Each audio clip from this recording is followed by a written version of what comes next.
position of something else in the ocean. It has to be. Think about it. If the buoy wasn't attached to anything, then it would have floated away, making the... Did I die again?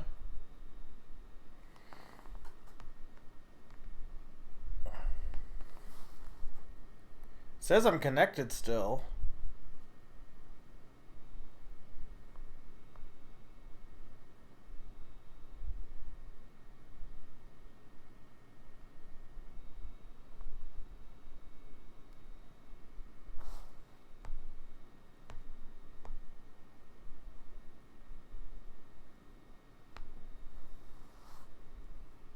To be fair, I have been streaming for like 50,000 hours.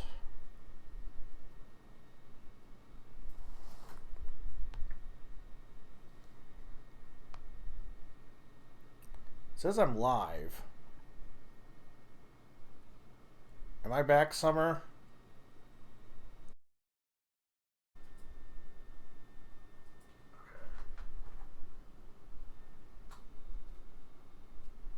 I kind of figured the bot was going to get split again. It was already split once.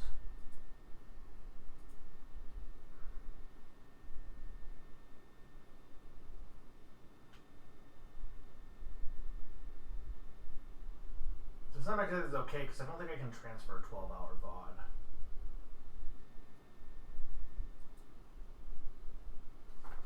Okay, I was dropping frames. Am I back?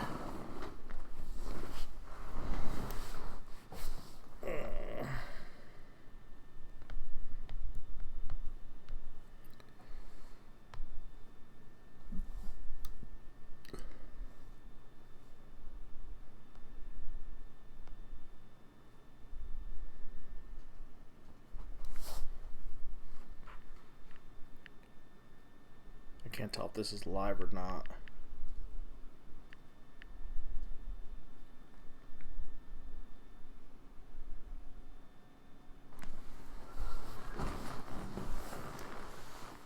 Is it back, Summer?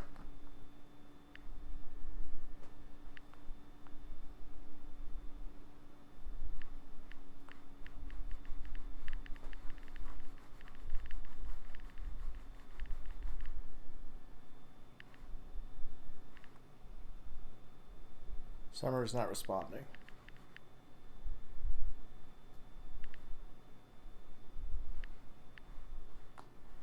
Summer.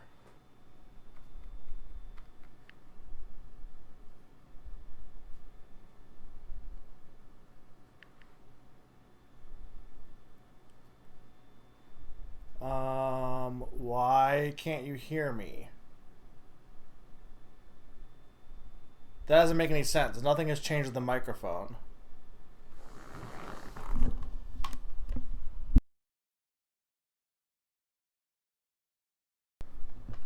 How about now? I unplugged it and plugged it back in. Can you hear me?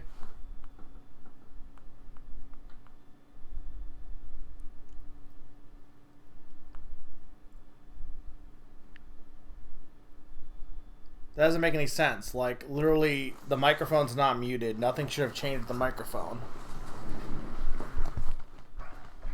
Are you sure your stream is not muted?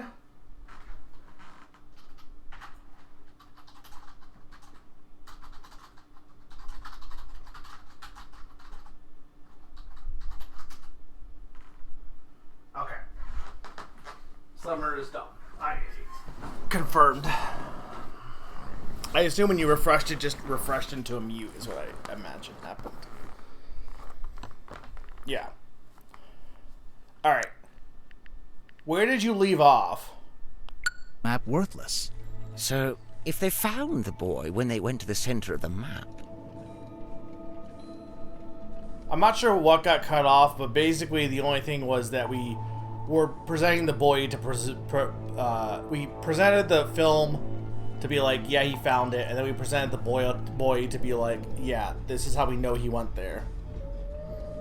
Yeah, they wanted the bottle on the desk, we did the bottle with the ship, and then he's like, how can we prove that he actually went there? And then we presented the boy, so... It was only because it was attached to something else at the time.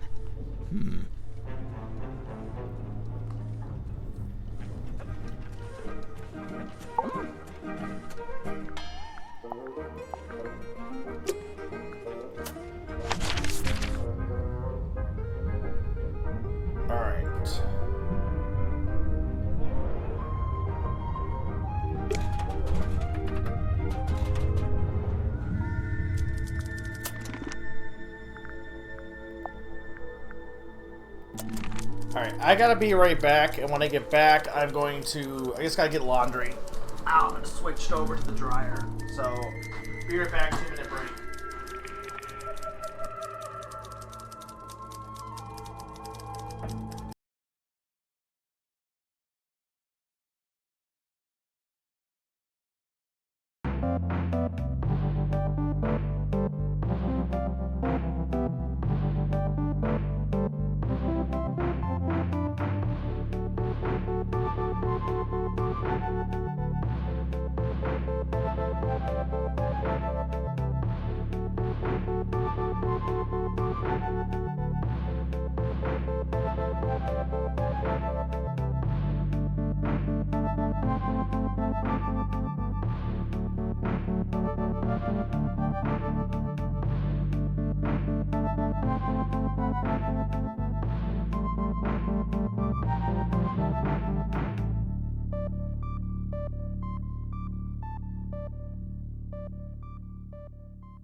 I am back.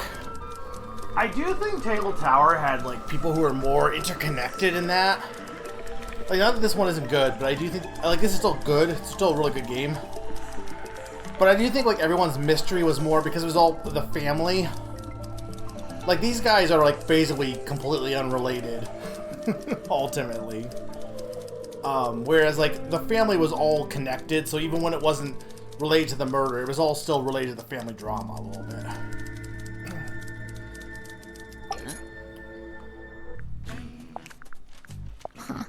I didn't know she was still using it. Sim? Yeah, I figured she would have gotten rid of it by now. What did she used to use it for? This is the Lady of the Looking Glass herself. It's a body double. Kind of like having a twin, but you don't have to pay it anything. Where did you find that? The crime scene. In a cabinet, hidden off to the side. Oh, of course there's a hidden cabinet. Oh, it's just too good. I don't know if it has anything to do with the murder, though. Details. I Chart mean, it definitely the does. unchartable, plot the unplottable, and measure the unmeasurable. Nice tagline. I think it's a little much. For a shop that sells compasses? It's not about the compasses. The thing he's really selling is wanderlust. Wonder what? The desire to explore the world and experience the unknown. Ding! Points for Sally. Sally gets points. Hey, I didn't know Sim had a stunt dummy. It's not a She's stunt. planning to do a scene where she falls off a cliff into a crocodile-infested river. When the stunt is that dangerous and the stunt guy refuses to do it, you use the dummy. Dirk, you're a movie kind of guy. Is this your projector? Nope, not my... that is, though. The film reel? Yep, I thought I'd lost it. I guess I did, huh? Where'd you get it from? It was a gift from the studio, little souvenir. What's on it? Oh, it's just like, yeah, a bit of a scene, a daily, you know. No, Where did you lose it? I don't know, mess hall probably? Where did you find it? it wasn't the hollowed out stomach of a dog. It was in a cabinet. Normal cabinet. Oh, okay, cool. So, can I have it back? So wait a minute. Why does he have that? Why is that his? Apparently, Grip ended up on the submarine because he crashed his balloon over the ocean. I mean, it's a great story, but You don't think it's true? Grip's pretty smart. In fact, he might even be the smartest guy on the submarine. I just don't see him crashing his balloon like that. Maybe he just got caught in a storm.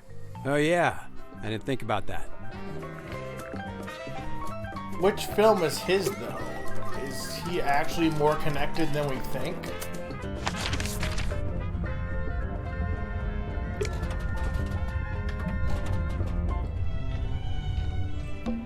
It's a throne.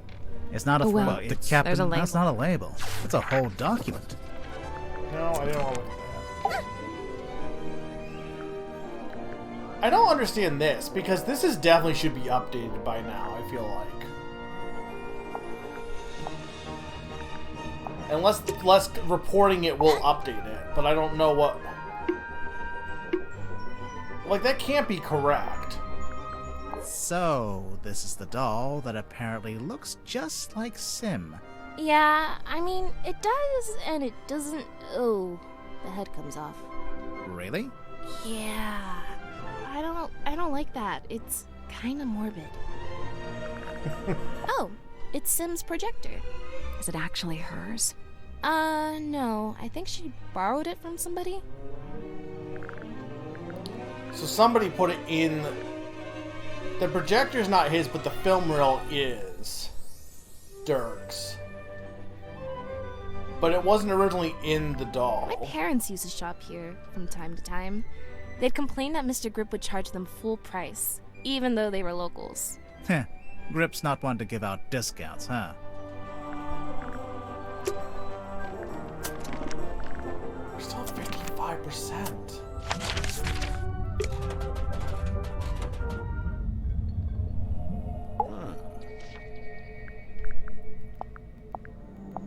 An effigy of Miss Silkmoth. It's a doll she used to use in her magic tricks.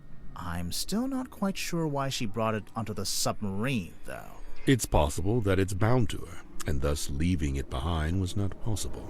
Bound? Through magic. Once bound, an effigy shares its fate with the person in question. Permanently? Not necessarily. If a rupture were to form between the two, they may become separated once more. An apparition of death. Intriguing. But it's a woman. Wow. Death could be a woman. You don't know. I remember the first time I laid eyes on Godric Grip. He was dragging this through the parlor. Man and basket both soaked to the core, having just been pulled from the ocean. This is after he crashed his hot air balloon. Apparently so. I wonder why he bothered to bring the basket into the submarine. Maybe he wanted to fix up his balloon and try flying it again. If that was his intention, he showed no signs of acting upon it. Okay.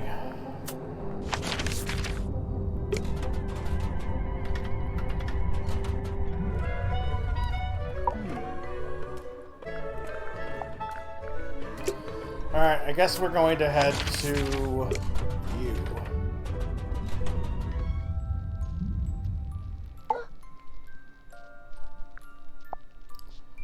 I wonder if this child room was actually originally intended. Well, it depends on which part of the... If this is a part of the ship, then I guess this would have been her room originally.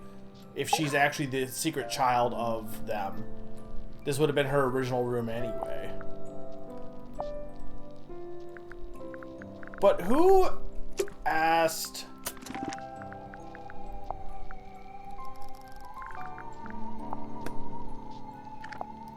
But it was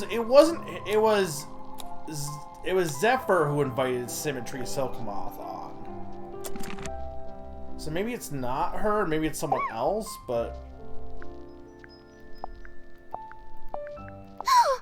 We found your doll. She's not talking. You didn't ask her anything. Alright, fine.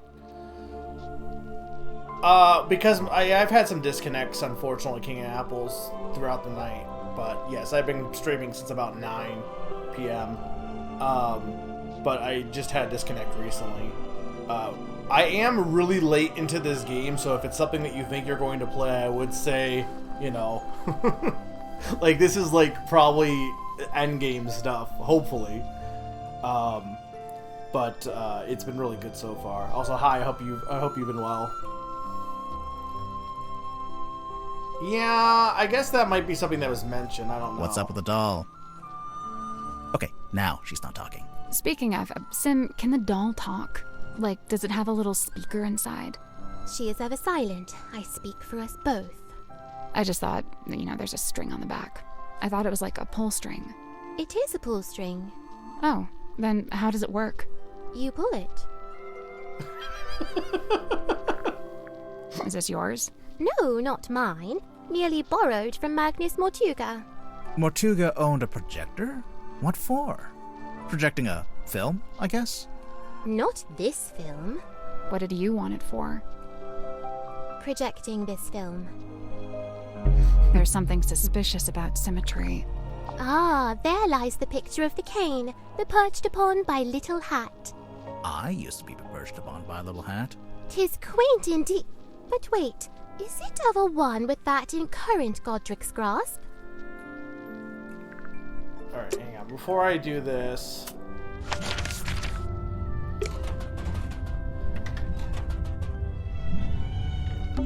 Can we look at the control panel? If you promise not to press. I will make no such promise. Looks like something's missed something with 3 Bowling ball? Coconut? No, I can't do anything there. It's a depth meter. Grimoire. Ooh, proud of that one.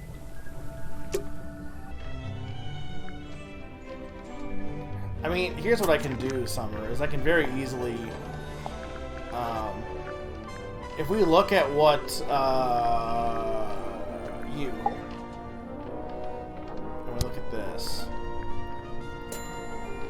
The cargo hold.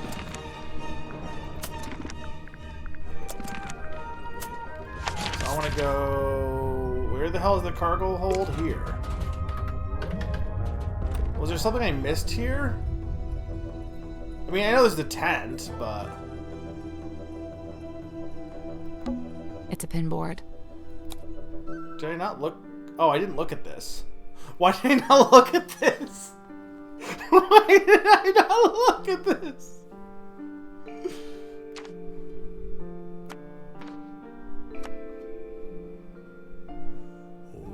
I don't know what this is. I mean, you would be here. You would be here.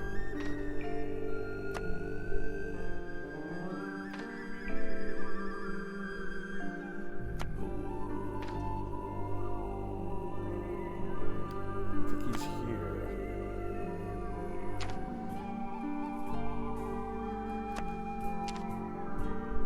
I don't know what this is supposed to be, though, as far as correct positions, like where they normally hang out, because we're on here too. Nope. So, there's a drawing of each of the suspects, one of Mortuga, and each one needs to be moved to the right place on the board. That's not it. Looks like the board's been The divided. shape looks familiar. Of course. Remember Mariana's... So it's based on Mariana's diary.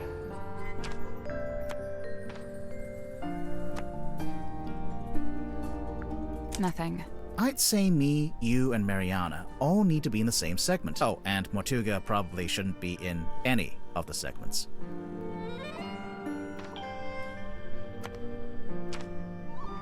Can I just, like, stack them like this? That was right. Okay, yeah, it's just current positions. I'm impressed. Nothing happened. What were you expecting? Normally, when we complete a puzzle, something unlocks and we get a new clue. Yeah, we've been conditioned to expect it. If it's a clue you want, take a look on the back of the pinboard. What's this? Okay, moon photo. Waylon Wolf. WW. Night of the full moon, Waylon Wolf. There's something suspicious about that. Let's go talk to her.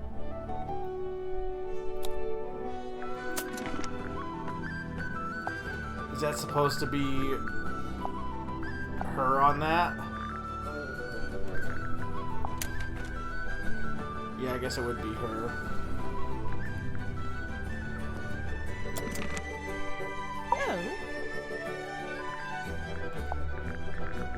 When did you take this photo? Says it right there. I On the see. night of a full moon. How come that guy has glowing red eyes?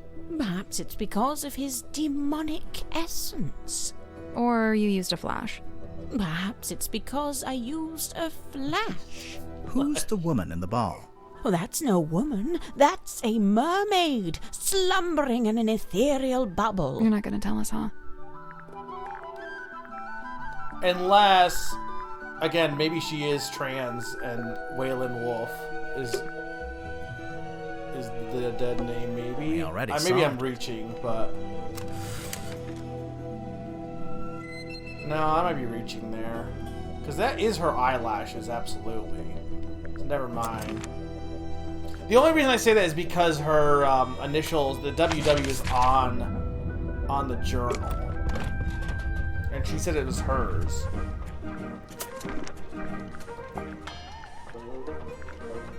Did I not?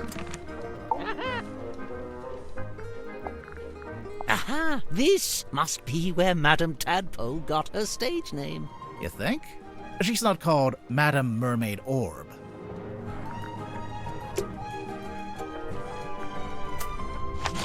Who are we going to first? Probably Symmetry, right? Probably. Just gotta present this to everyone. What's this? A little painting? It's a photo. A photo of a mermaid floating in a crystalline orb, held aloft by a muscular demon werewolf. Yeah? If you say so.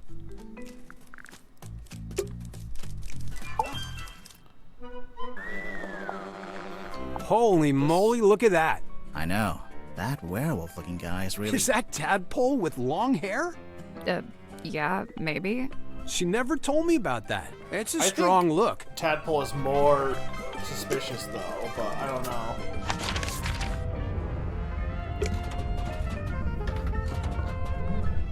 But maybe not. Night of a full moon. My mom taught me how you can use the moon to work out where you are. Like, if you're sailing on the ocean and you can see the moon, you can work out which way's north, I think. What if it's too cloudy? Then you'd use a compass, like a normal person.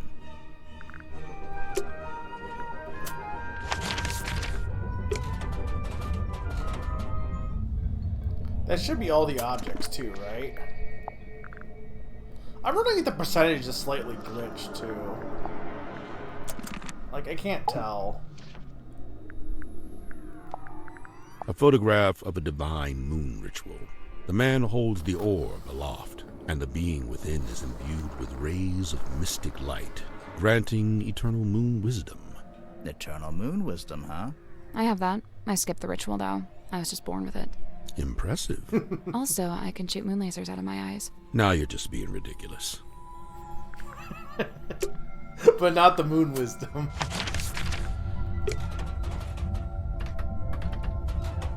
Alright, well, the doll does seem like maybe it probably was found last, so... Is that you in the photo, Miss Tadpole? No, I'm not that buff, and my beard isn't that thick. The woman in the glass ball. She looks just like you. Except she has long hair. And a mermaid tail. It's a fake tail. I don't wear it anymore. It actually slowed me down. Not that I could really swim in that little ball anyway. So who's the guy? But just some guy. Not important. No, he's definitely important.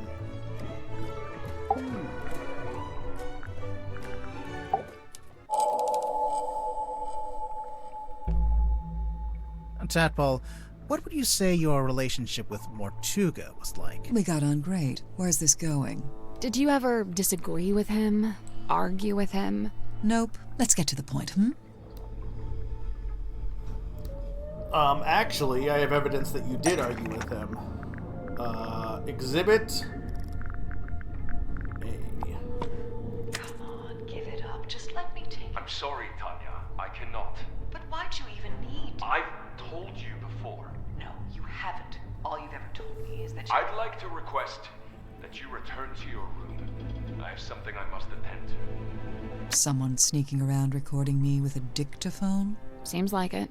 It may have been recorded without permission, but it's still a record of a conversation you had with Mortuga. It sounds like you're trying to get something from him. Some kind of object he was keeping from you? An object? Nope. So then what were you talking about? I don't want to tell you. You'll take it the wrong way. It's just, you were seen rummaging through Mortuga's bookcase. The one in this cabin. Someone sneaking around watching me rummage through bookcases? I thought maybe you were looking for this.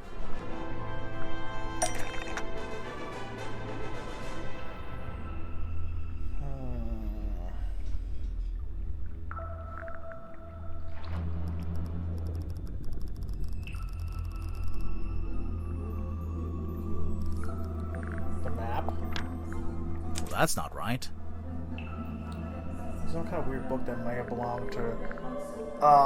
so this is...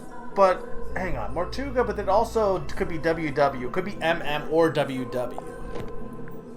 Ah, nope. That all you got? I mean, it would neatly explain what that argument was about. Not an argument. And obviously I noticed that there's a dried blood stain on the front of the book. Nosebleed. Very common among divers. Oh, really? I assumed it was Mortuga's book because of the MM initials Nope, on the... it's nothing to do with him. It's just some old WW. book. It's not important. Now that's not quite true, is it? It's not even a book. It's not even a book. It opens up into a little box. Mental note. Don't tell your birth date to Dirk Dansom. Well, even if you didn't take the book from Mortuga, there's something in there I wanted to ask you about.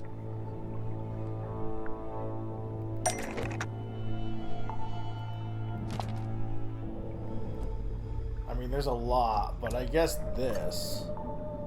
Do you know who this is? Sure, Tanya. Says it right there on the back. It's you.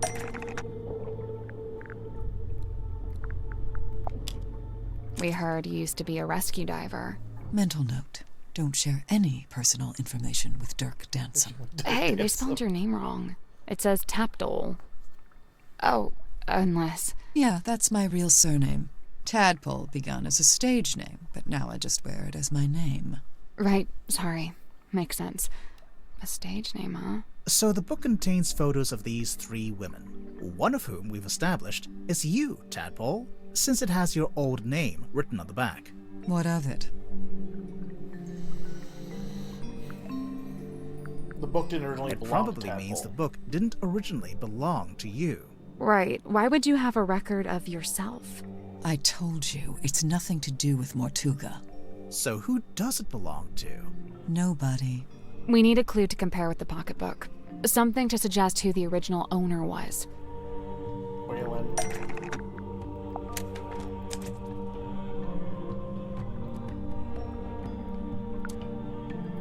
Scratches on the cover.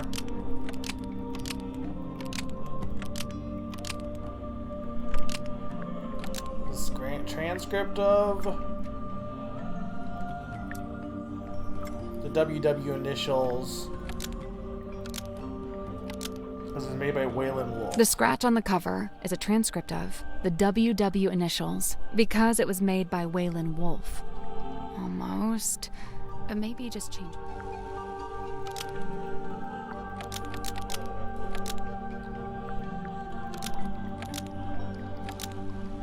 An engraving of. The scratch on the cover is an engraving of the WW initials because it was made by Waylon Wolf. So the man in this photo, Waylon Wolf, we think was the head of some kind of traveling show, a group that you, Tadpole, used to be a member of. Hey, look at that. I'm actually impressed. Presumably, Okay, so he was a pocket talent. was where he kept records of the various people he had dealings with. So he was trying to get her as well, which probably connects to Symmetry, maybe. Tanya Tadpole, Mariana Moon, Baroness Fortuna. The first 2 we know about. But what about Fortuna? What does she have to do with Wolf?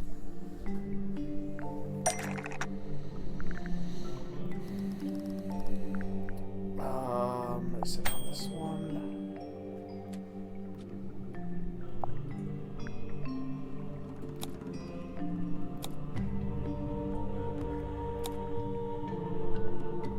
Hang on, it might be on the poster.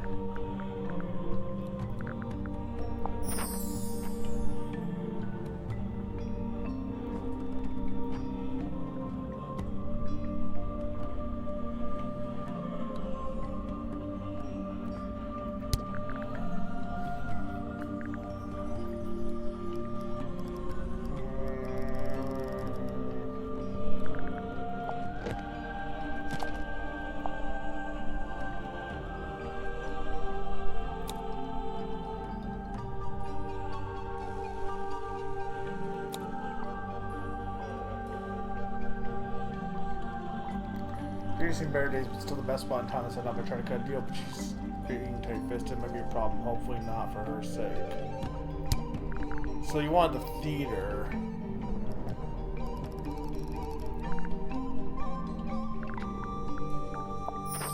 I mean, maybe this?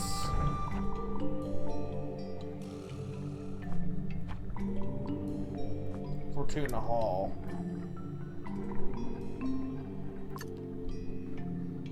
This is the right clue, but we want a specific... Baroness Fortuna owns the Fortuna Hall Theater in Silkworm on Sea. We actually passed it on the way to the Stonetop Inn. It's all boarded up now. Perhaps Wolf's traveling performers came through Silkworm on Sea at one point, and perhaps some of them never left. It might be why Madame Tadpole's in this part of the world in the first place. So, if the pocketbook originally belonged to Waylon Wolf, Tadpole, how did you end up with it? I took it from him. I assure you, he doesn't need it anymore. So, it really doesn't have anything to do with Mortuga. But in that case, what was that argument about? Not an argument. Come on, give it up. Just let me take it. I'm sorry, Tanya. I cannot. But why'd you even need... I've told you before. No, you haven't. All you've ever told me is that you're... Right, fine, I'll tell you. But you better not get all excited. I was trying to convince him to leave the submarine and give up the captaincy to me. What? Not because I wanted to be captain, but because I could tell Magnus didn't. I believe his tenure on board the submarine was some kind of self-imposed punishment. But I thought maybe he'd suffered enough. Maybe he deserved another shot at... At what? At whatever it is he actually wanted. I mean, that makes sense, but I feel like there's more to her than just this.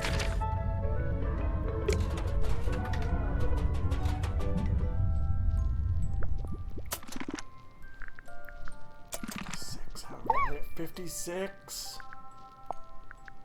A werewolf? Or some hellborn fiend? Yeah, I think it's just a guy. But his eyes, they burn of wicked flame. Well, it's either wicked flame or it's just red eye from using a flash in low light.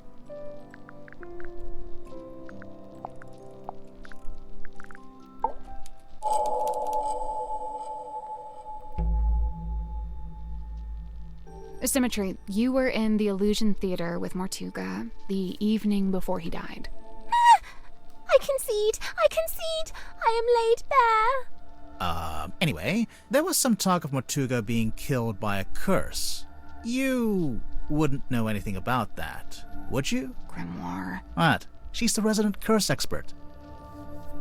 It is entirely possible that the captain was set upon by a curse. See?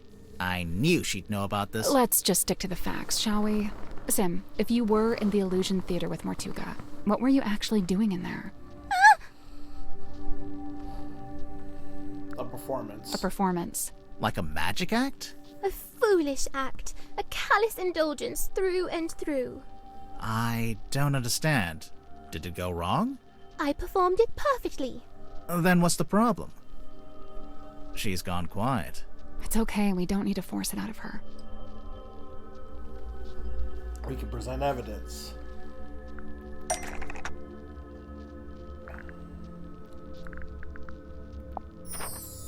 It's a poster for a magic act. Or a rough layout for a poster, anyway.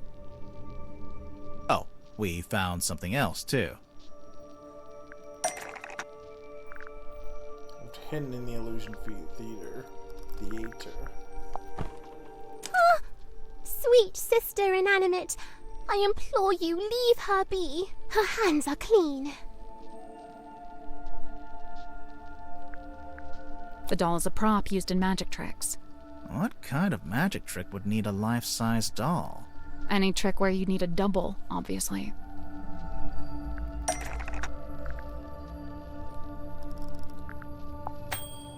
That almost works, but it's not what I was thinking of. You want the poster again?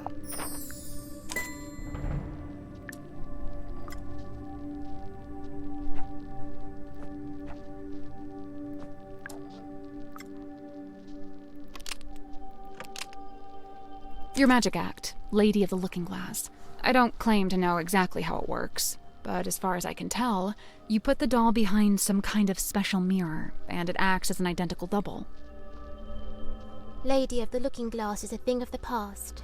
I am no longer able to perform it. Because you don't have the special mirror. You misunderstand. I shall never again perform this trick. But why not? Oh.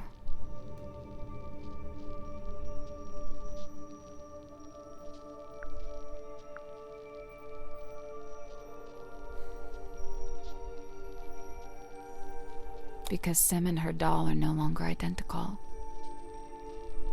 Sweet sister stays ever a fresh-faced child. No such fate is writ for me. Couldn't you just So make you another can't doll? use the doll at all anymore?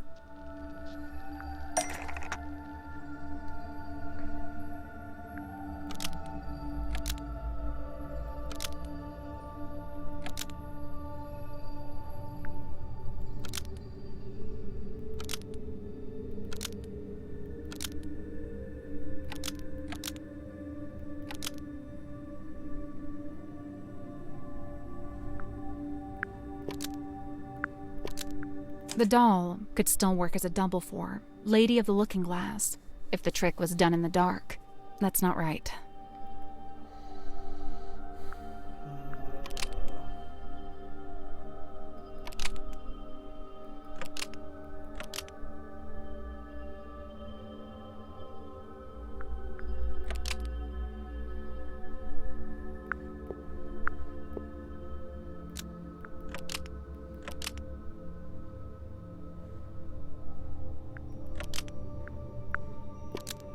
The doll could still work as a double for symmetry if it was facing away from the audience.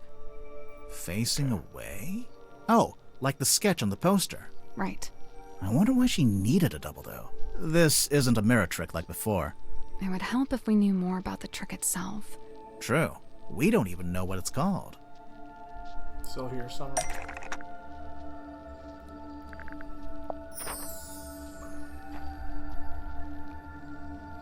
No, it's not that.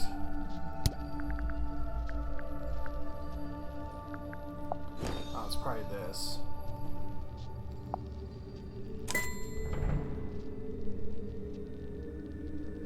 The Stargazing Girl. Says it right there. Besmirched by my own penmanship. Truly the folly of man. Why would the title be written on the sailcloth? I'm pretty sure she used it during the magic act. She draped it over the cauldron. It's not like that in the original sketch. See, in the drawing, the cauldron's uncovered. Mortuga asked her to keep the cauldron covered up. Before the captain assented to me using that room, he'd been using it for storage. When I was first let inside, the sailcloth was indeed draped over the cauldron. I hadn't realized he did not wish me to remove it. When he saw my design for the poster, he had but one request. Symmetry. All I ask is that you keep the sailcloth on the cauldron. And given that you had to keep it, you made use of it as a kind of banner. So what's the Stargazing Girl about? What happens in it? I do not get wish the to stars? speak on it. No? Well, we actually know quite a bit about it already.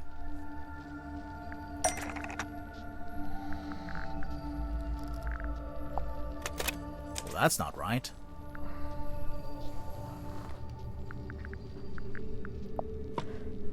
Stargazing girl stares into the ink-black void. Upon her trembling lips, a question born. A forbidden query of what may be and what may not be. The void, unyielding to the girl's plight, stares back. It speaks. Close your eyes, my love, and be still, for this is the end and the beginning. Oh! How can this be?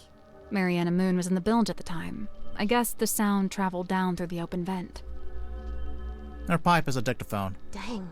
So the first voice belongs to Sim, and then there's a second voice, a woman's voice.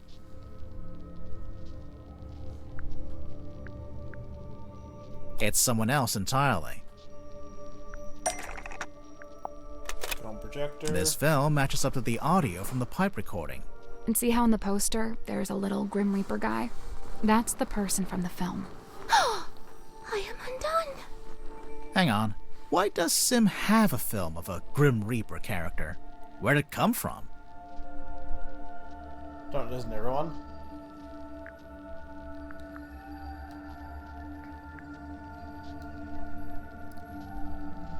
It's a scene from Dirk's movie. It's a scene from Dirk's movie.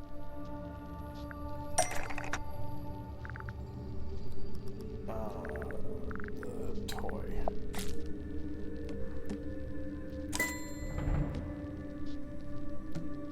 Devil of the Deep. Oh yeah, good catch. Okay, so Sim put the projector into the doll, and it projected onto the circular window at the back of the room. If the doll was sitting on the cauldron, where was the real Sim? So that's where the face people were seeing was.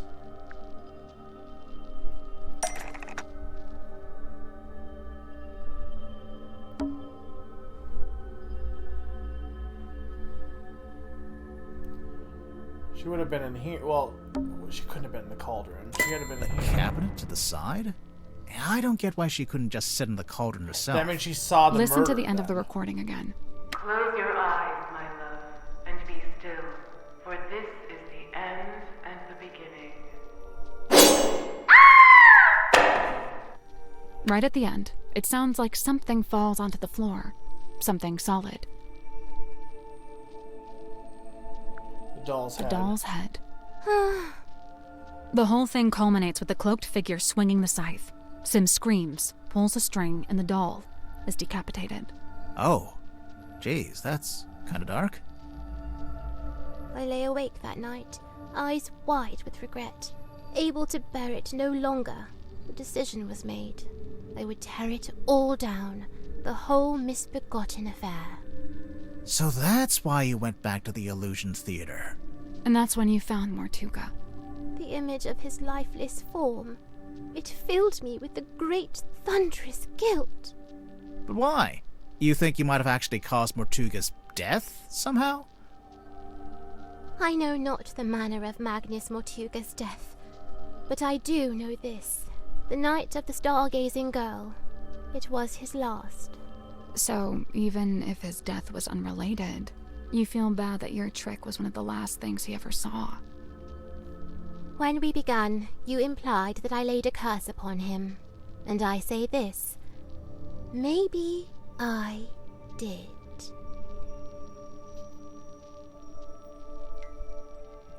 I think it's finally time to make our report to Cynthia.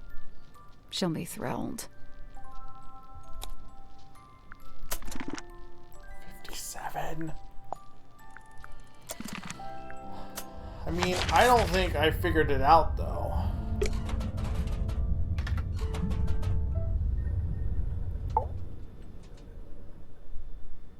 Hey, do you have a minute? We're, ready to make our report. What's wrong?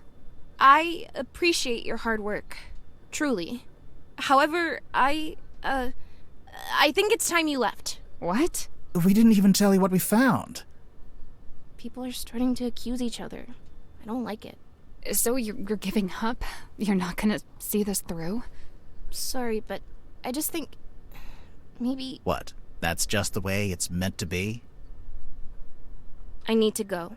Everyone's gathering in the mess hall. I'll resurface the submarine, and you can leave via the foredeck.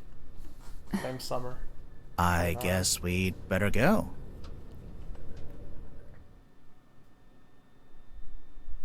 Also, I don't sleep at night.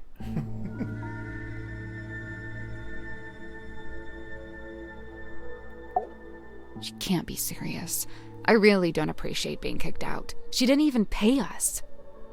We can worry about that later. I don't know if you've noticed, but we're currently stranded out here. Oh, yeah. Oh, wait, so how is Cynthia expecting us to leave the submarine? Hey, buddy. Been a while. What?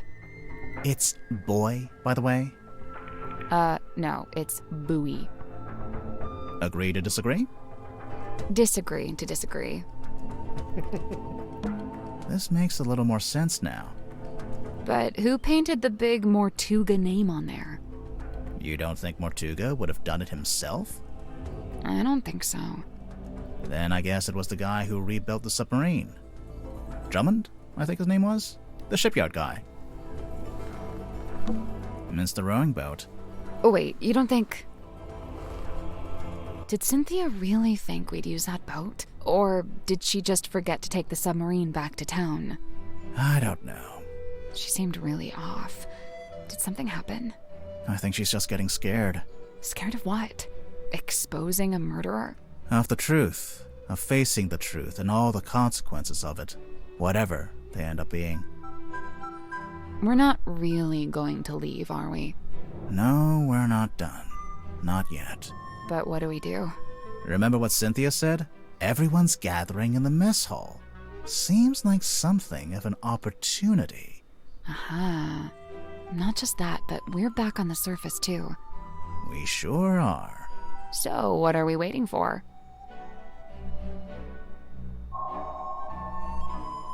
Chapter 3, Secret of the Mortuga Submarine.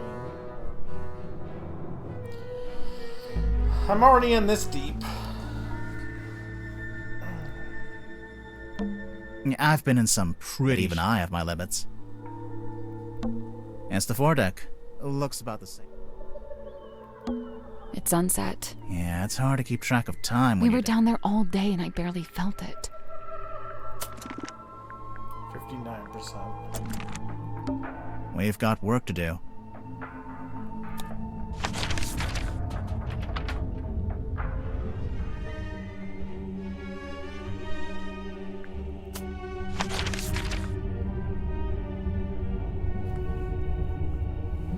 We gotta go there, but can you get...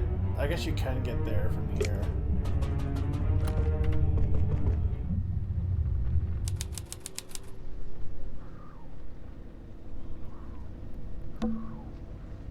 Are those... They can't be. Wouldn't they get washed away? They look like It almost looks like they're burned into the wood. They're permanent. It's like what's on his shoulder, too. Holy... Grimoire, there's a giant wooden woman tied to the back of the submarine. I was wondering if they kept this. I half expected to find it inside the submarine somewhere. But it's too big to fit in the storeroom, I guess. It's the figurehead. How do we still have items? No, we got more items!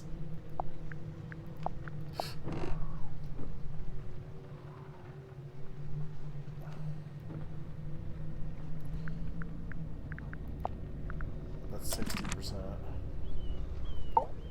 We arrived at the submarine just before sunrise. And now it's sunset. It's the mast. It's been snapped in half, and it's leaning to one side. A bad storm, maybe? It's the door leading back into the captain's quarters. The one part that actually looks like it belongs on a submarine. There's a big metal latch, but... What? It just seems odd that you'd be able to latch the door from the outside. Huh. It's the aft deck. It doesn't look anything like the foredeck.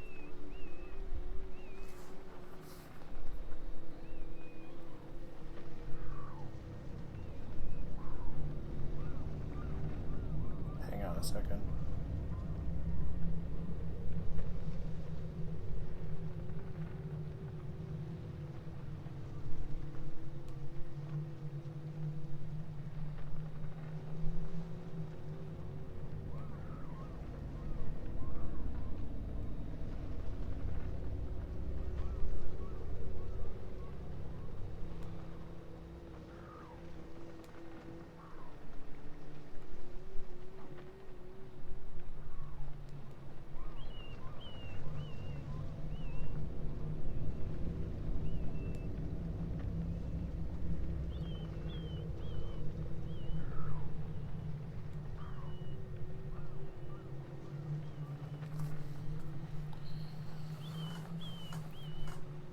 Of course not.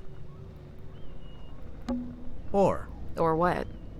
Or. It's the other or. From the rowing boat on the foredeck? What's it doing over here?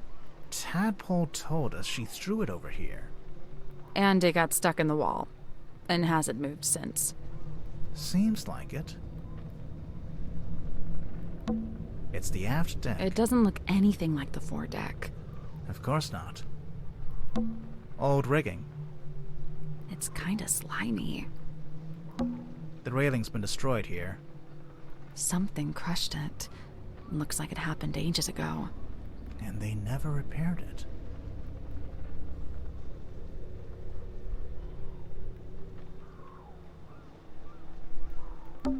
Is this all that's left of this? Kinda sad.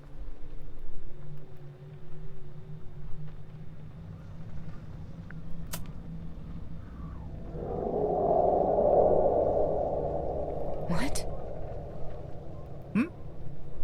You just said something. No. No, I didn't. But Never mind.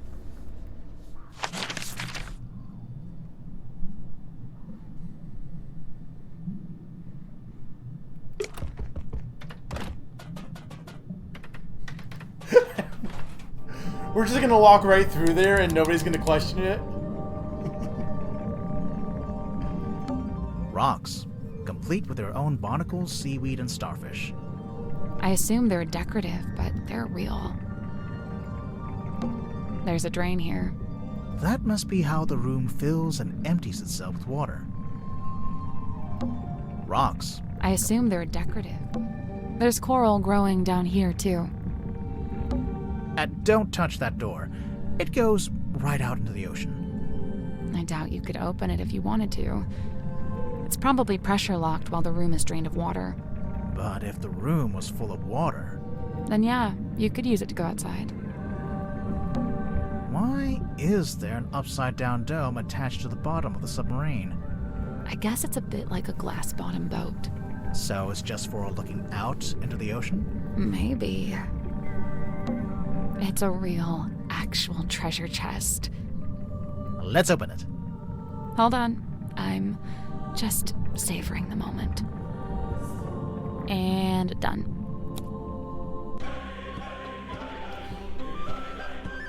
What?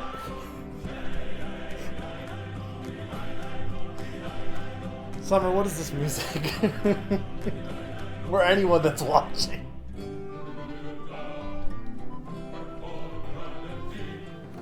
Move the flags and the pirates into the correct keyholes. Tap the pirates to rotate them.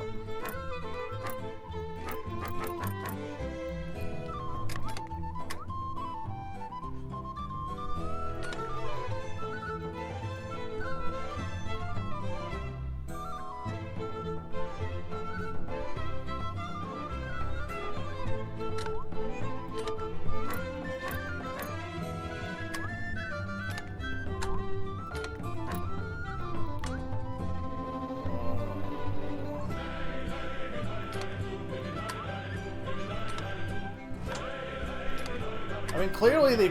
Okay. So here's a telescope.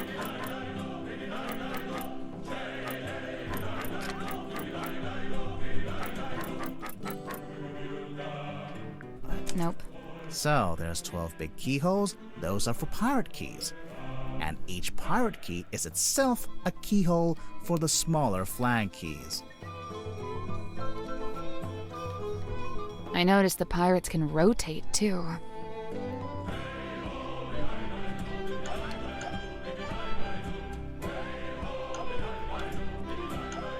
Okay. How are you supposed to know which one goes to which one?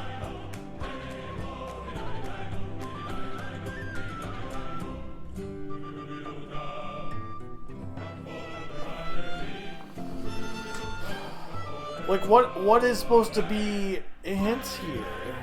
I guess that's wrong. For each pirate key, there's a flag key that matches it. But the pirate keys also need to be in the right positions, in relation to the colored lighthouses. Sure, but what determines which key goes where, though?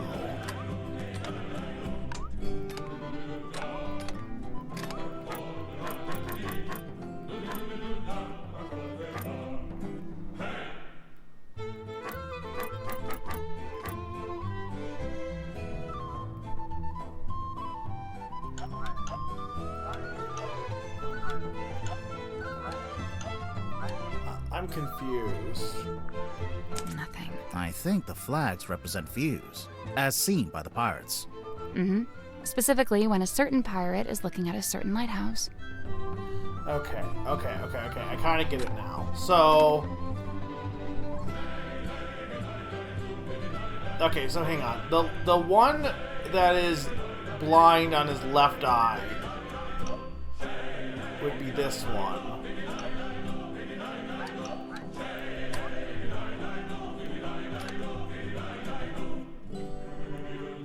Except...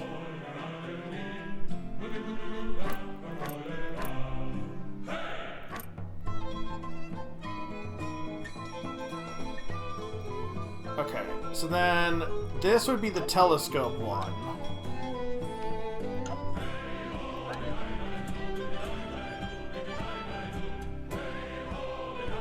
Why would this one... Is it because of his hat?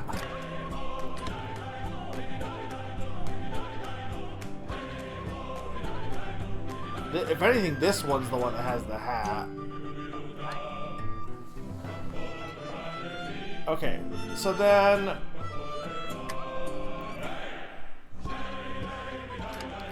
But I still don't understand where its position would need to be in relation to everything. I mean, this one's got to be pretty close.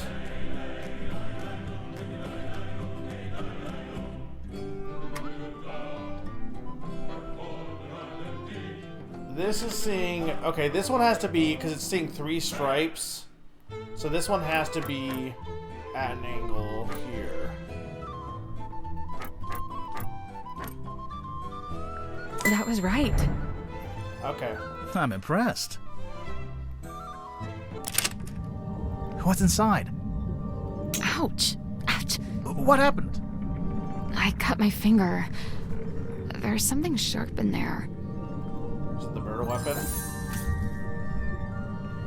A pile of assorted ocean-themed treasure was locked in the chest in the dome tank.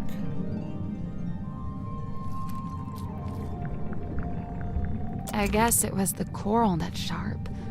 It's weird. It's like a crystal. What's wrong with you? It's actually treasure.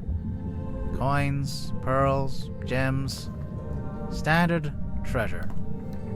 You were hoping for something else? I assumed there'd be something weird. Something confusing. Something to turn the case on its head, you know? It's the ladder. It wasn't easy to climb down, but it'll be even harder to climb back up. I guess it'd be easier if it was full of water. You know, you could just swim to the top. I'll stick with the ladder. Why is there an I guess so it's maybe. Now we're gonna go here. It's Mariana's tent, and she's not here to stop us looking inside. So, is there anything in there? Yep, a mushroom puzzle box. A what? Rotate the sun around the board, select the correct number combination.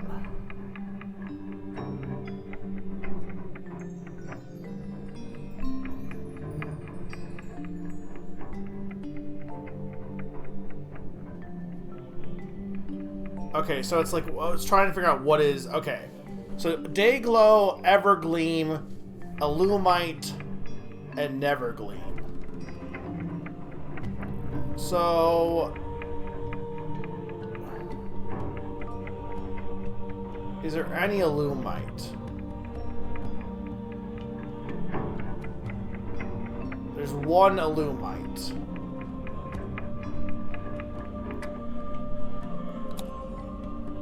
There are 1, 2, 3, 4,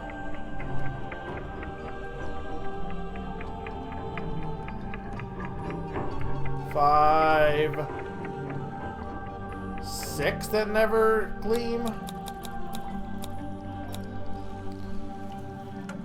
Evergleam is... Or no, sorry. There's one Evergleam. Illumite would be only lights up during the night. So... Oh, hang on. Sorry. There's 2 Evergleam. Illumite is 1, 2, 3, 4. And Dayglow is 1,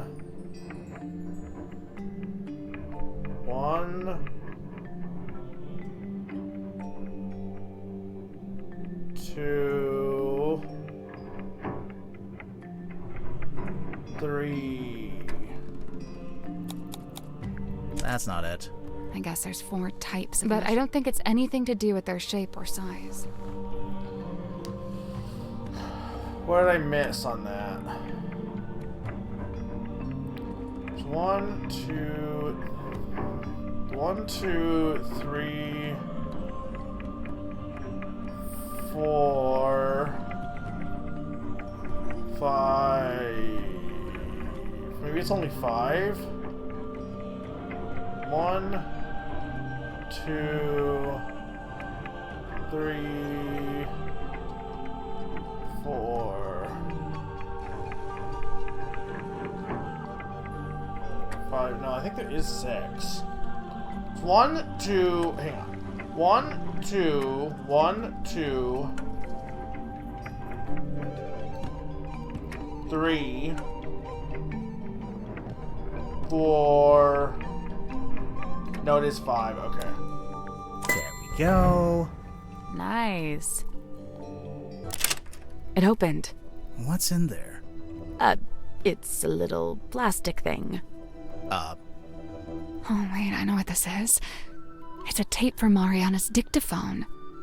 She did say there was another one.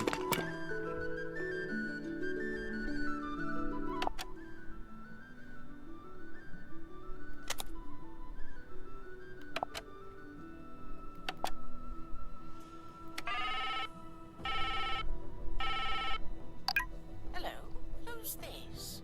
My name is Magnus Mortuga. Oh, yeah? Just happen to have my number, do you? Listen, buddy. I'm not lying to you. You and I share a mutual acquaintance, and she has informed me of your skill set. I wish to hire you, and I believe I have something I can offer in payment. I'm listening. What are you after? I'm in need of information. Information about a woman named Felicia Stonetop. So we assume she maybe died, but... So it's definitely Tadpole is the acquaintance.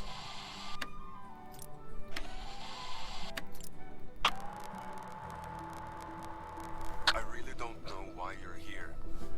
This doesn't concern you. Even if it does, it is wholly unrelated to our unfortunate voyage.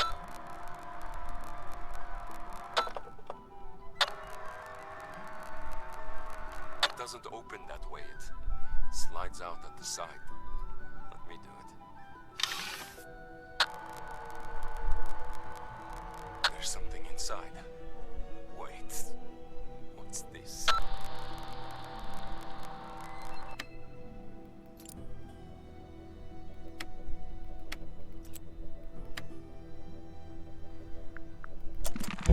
That recording. It's Mortuga opening the black box. That's why I assume. It's what Mariana said she recorded while she was in the control room. And just like she said, Mortuga's having a one-sided conversation. I don't think she is. He is, though. I think it's missing half the audio. If only we could hear the whole thing. Even as it is, I'd say this is a pretty important discovery. Oh? We finally know how to open the black box. Do we? Yep. It's no wonder we couldn't get the lid open.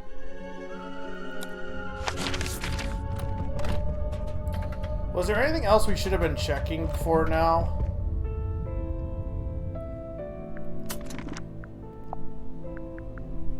We're still missing a bunch of stuff. I don't know if this is the next thing I need to do, though.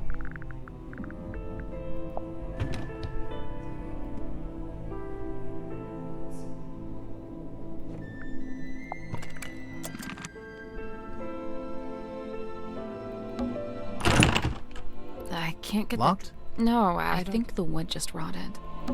Maybe there is a way to open it after all.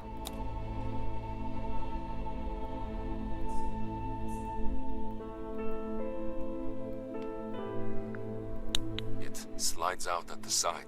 Let me do it.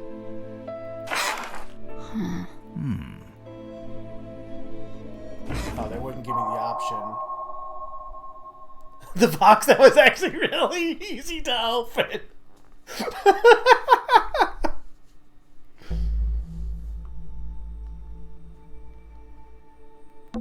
It's an envelope. A black-edged mourning envelope found in the black box has been ripped open to the side and is currently empty. Governor Faustus Fellow and Selena Stone Top, Governor Manor, Fellow Estate, Ponder Hill, Silcombe on the Sea. Empty. Those black edges. Yeah, it's a mourning envelope. It's used to send news of someone's death.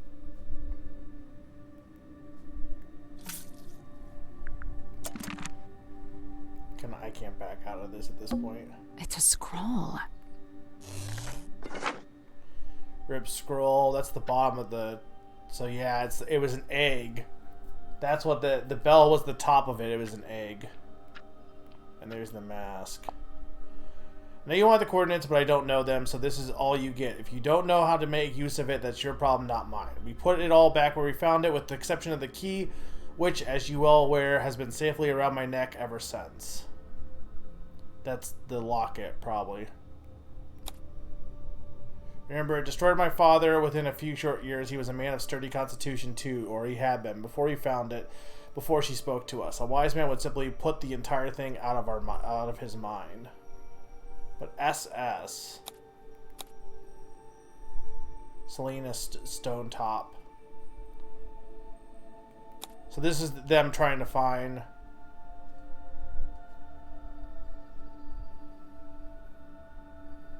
Okay.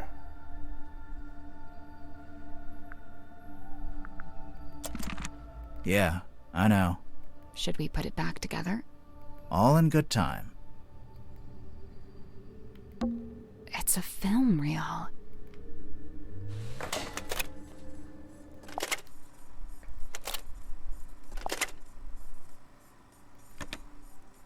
The rain is incessant, but it's oddly localized, like a local biome. Fluid. What I believe to be amniotic fluid is being diluted. I'm curious to see what happens. We believe it was born here long ago. How long, I cannot say. We found traces of its pilgrimage to the south. It's barren for some miles until, of course, you near the coast. Follow the line and you'd come to a small settlement known as Silkworm. It may be endangered, or it may hold a position of insight. I'm not sure. I'd like to suggest one of you travel there and find out. Faustus, I thought perhaps this might interest you in particular. Ask for a man named Solomon Stonetop. Who is this guy? Is this like Faustus's... This is looking for... This is like one of the fellows guys, right? For their club or whatever.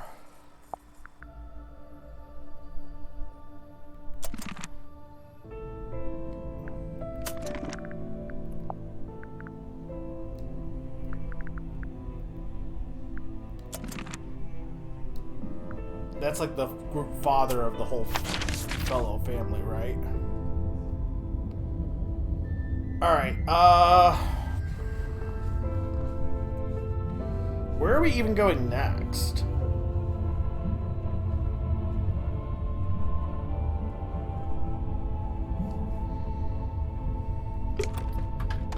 I guess the mask is probably in here, right? Let's take another look at this bookshelf.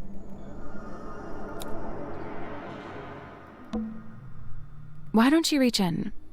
Maybe there's a switch or something on the other side? Why don't you? Because I absolutely do not want to. Here goes. Got it. Hello? Hex? Is he still asleep? Hello. Sorry, you startled me. Hex is my friend. I may be of help. Well, I still think there's twins. His thoughts and memories are wrought visible upon his skin. Surely you wish for him to think upon the last time he saw Magnus Mortuga. Why are you here still? Yeah, aren't you sounds in good. What's she doing? She's just tapping the glass. Shh. It is done. Thanks. I was never here. Yeah, no, you were definitely Wait, here. where'd she go? Never mind that. Take a look at this.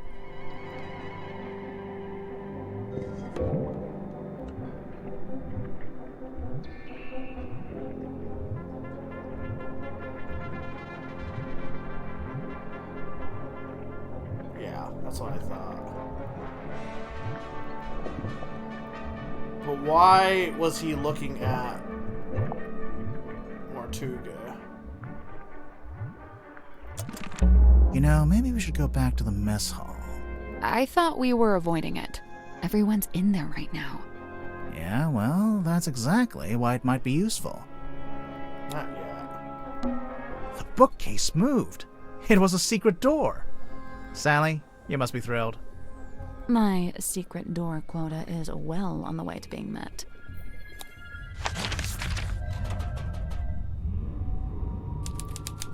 You love secret. Oh, God.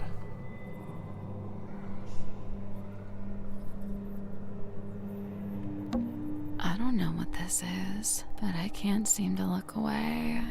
Sally. Hmm? You are getting hypnotized. Really? Cool. So, it's a unicorn skull? Slow down. Could just be a narwhal. A narwhal's horn is on the end of its nose. Oh, yeah. Unicorn it is. Oddities. Knickknacks. Doodads. Assorted anomalous artifacts. Nice. Oddities. Knickknacks. Doodads. Assorted. Hey, it's a crystal ball. On a normal day, that'd be worth a look. But I think we've already hit our crystal ball capacity. Is it a mask? I'm not sure. But if you laid it down flat, you could use it as a sundial.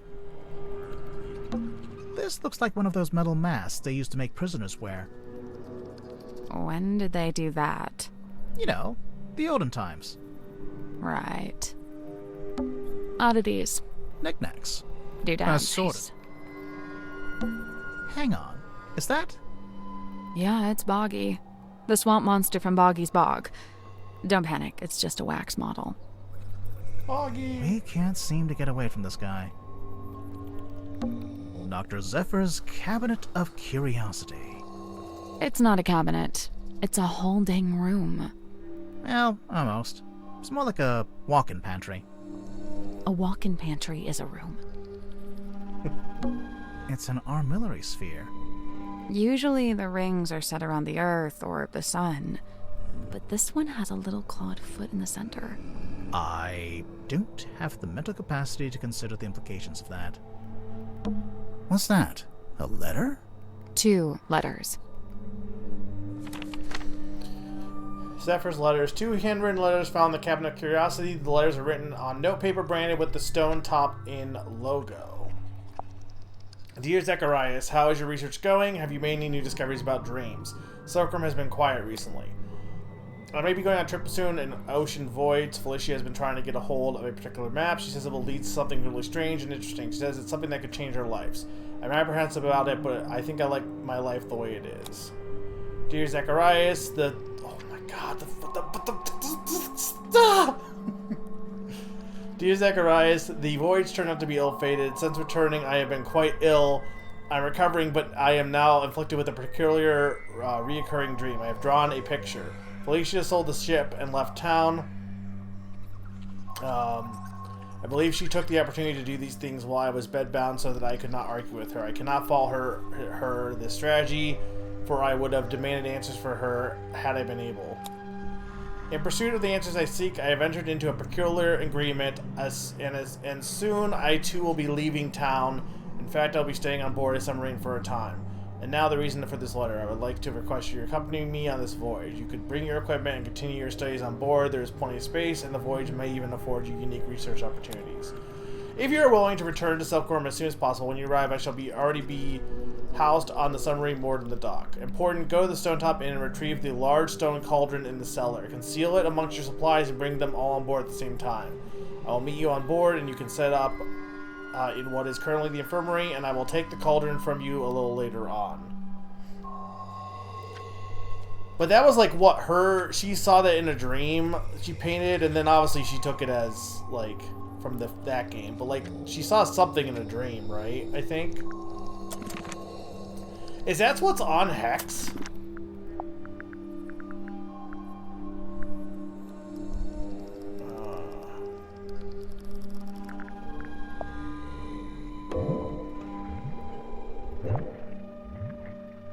Totally is what's on Hex.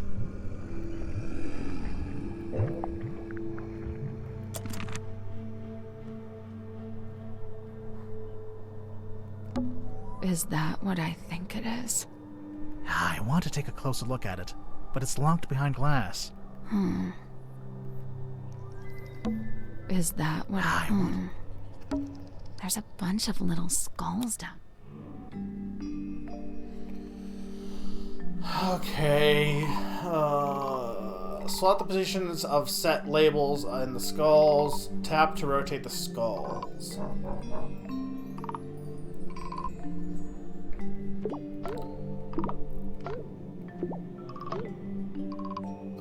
Okay, but that's horned. There is no...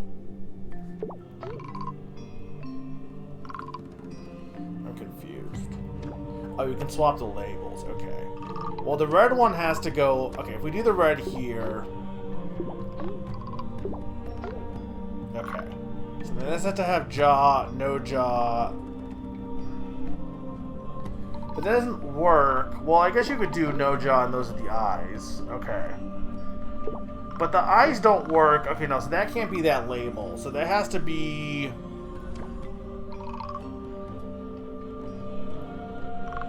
But, okay, there's only 3 eyed ones.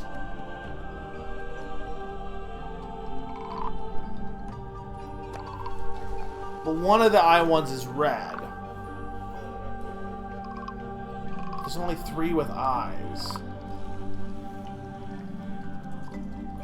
There's only 3 with horns, too.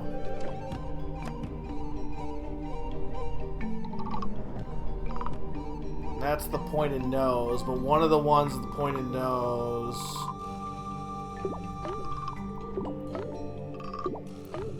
So that would go there. How many have...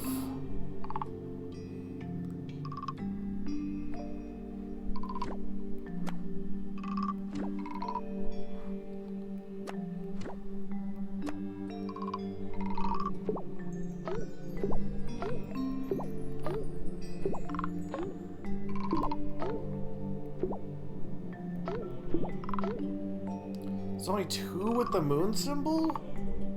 Or maybe it's if I rotate them. Maybe there's some on the sides that I can't see. So that's a moon symbol then, right? Probably, but that doesn't have a jaw. So you got the eyes, though.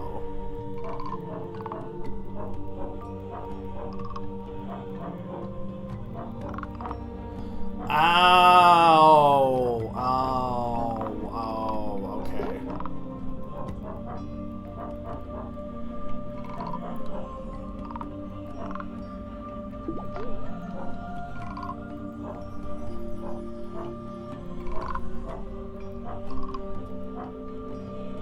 Okay, so there is 4 with eyes.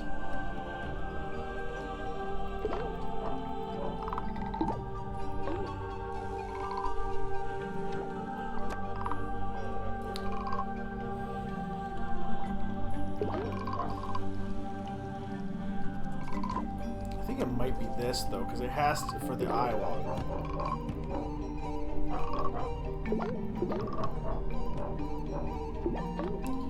So that moon symbol is not... One of them must have a secret moon symbol somewhere. I thought it was those marks, but I don't think that's the mark.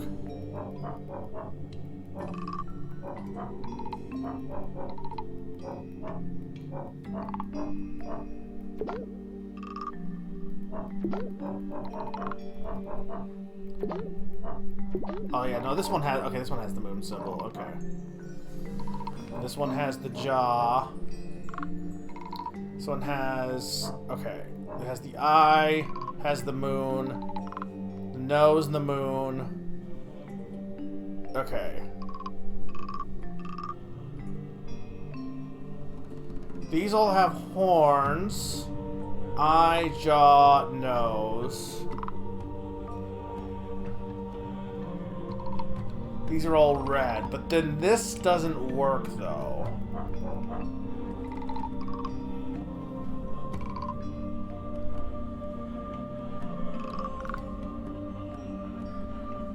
There's 4 eyes, there's 3 horns, there's 3 red.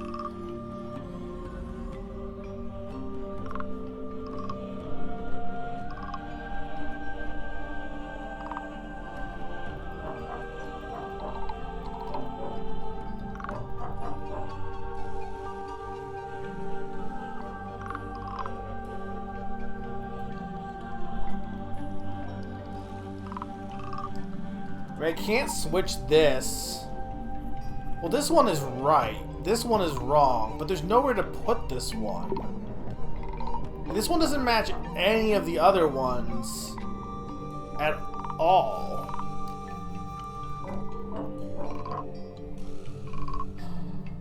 Oh wait, no, sorry. Okay, no. No, I'm right. I have it right. I'm dumb. This is not has no jaw. This is shakes. Okay, so we're good. Go. Nice.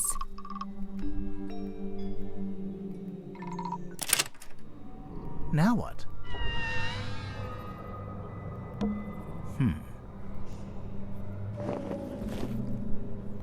Strange leather mask known as the mermaid's tongue. It was found in the cabinet of curiosity.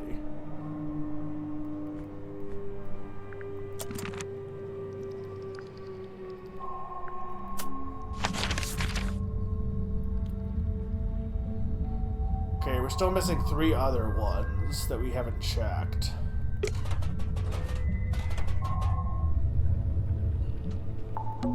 Can we look at the control panel? If you promise. I will make no such promise. Looks like something with Bowling ball? Coconut? It's a lever. Now Cynthia's not here, we can finally take a closer look at that jacket. We could, but it's still locked behind glass. There must be some way to get at it. Well, there's an electronic panel over here.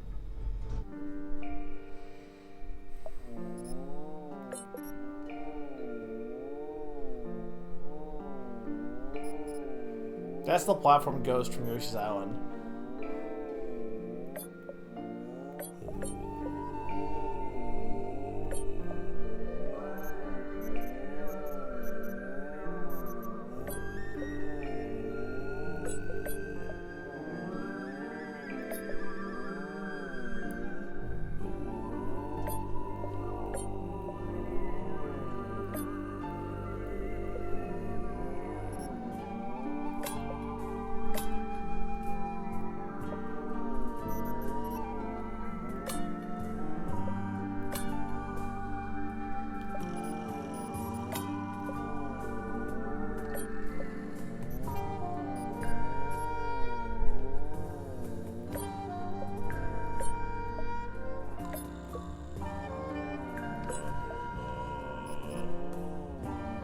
I don't understand this puzzle.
Summer, what do I do here?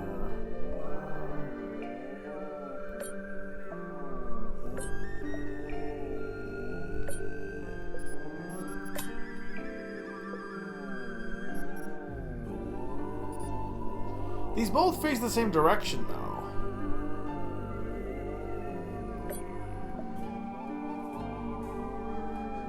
Like, these rotate the same.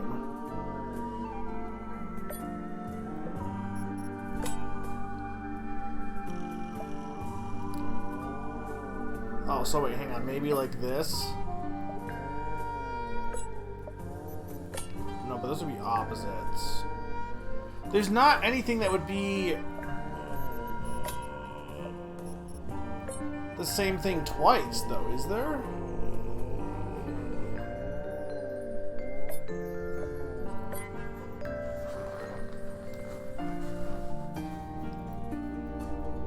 Put the purple in the middle. I did that.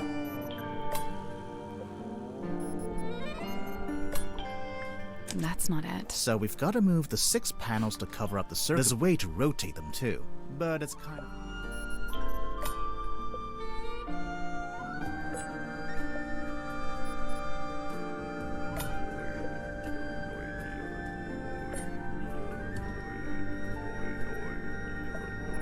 Unless it's supposed to be like this, just so it's symmetrical.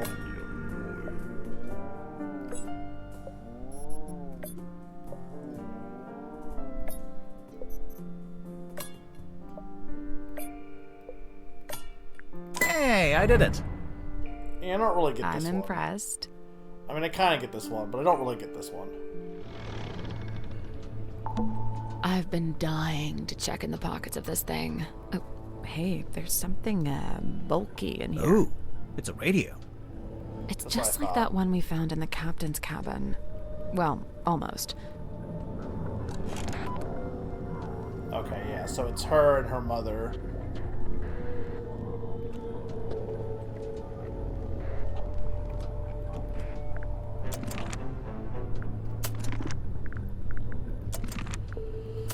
Okay. Where else haven't we checked? Maybe this room?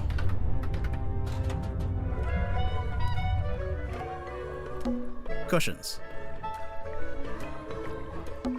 We already solved it. Yeah, I know. Well, Thus, you're free to start breaking her belongings. We're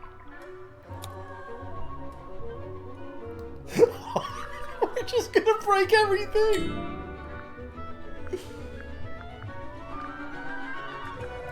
Oh, I guess, yeah, we didn't break open the bottle.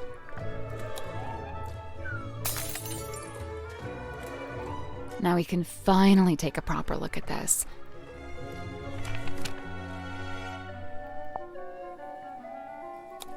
Small body within the bowels of the ship. His lifeless body lies in the shadow of an ancient stone cauldron. The cauldron's heavy iron lid has never been locked and has never been opened.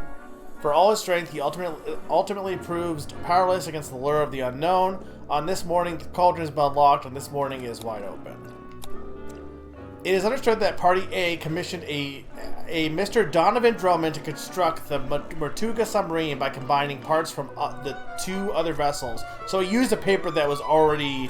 Party A claimed to have paid for this transaction alone, and thus was the legal owner of the Mertuga submarine despite its name. Party A commissioned a Mr. Donovan Drummond to construct the Mertuga submarine by combining parts from the 2 other vessels. Party A claimed to have paid for this transaction alone, and thus was the legal owner. However, one Cynthia Seafoam has now provided evidence of how exactly Mr. Drummond was paid. It transpires that Mr. Drummond was paid with a deed to the Stone Top Inn, which belonged solely to Party B at the time of the transaction. So going off of this information,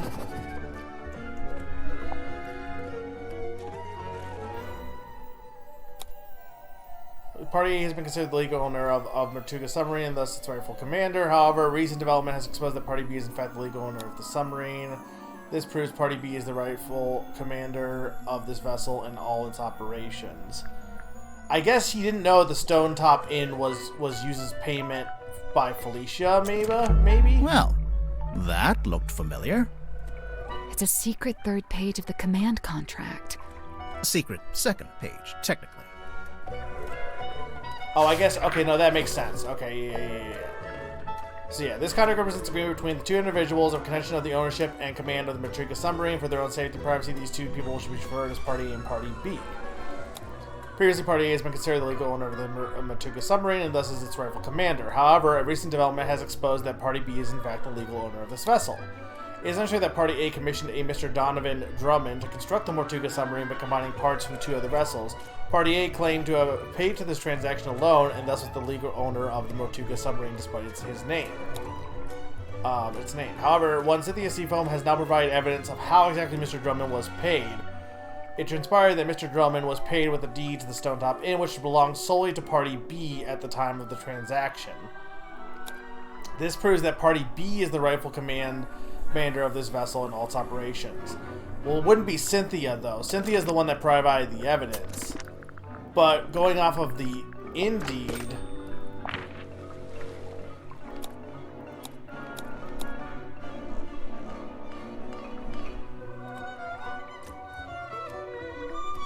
maybe Party A is actually Felicia, and Magus is Party B, but...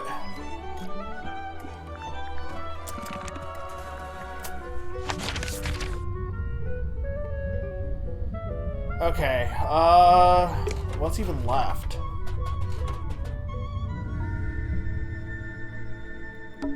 It's Worman's typewriter. We already solved the puzzle and found the handwritten letter. It's a suitcase. Clothes are neat. It smells like I'm getting a notes of You citrus. done sniffing the suitcase? A bed. It's neat as a pin. A bed. It's a mess. We already unlocked the cell phone.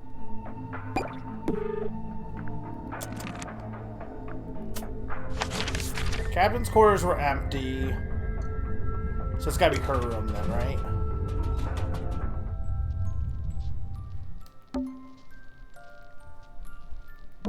A set of wooden drawers. It's a magic vanishing I hat. think it's just... It's empty. Vanished. A page ripped out of a newspaper. It's a model submarine. I think it's a doll's house. A walking stick. I think it's part What illusion? Invisible Man, maybe. I don't see it. We already solved it.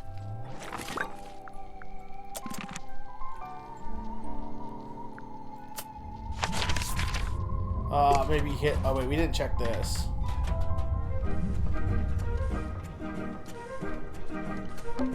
Mr. Grip's balloon basket. We already solved it. It's a big compass.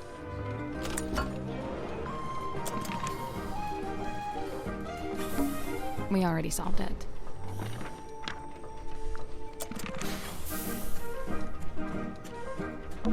Grip's cardboard customers.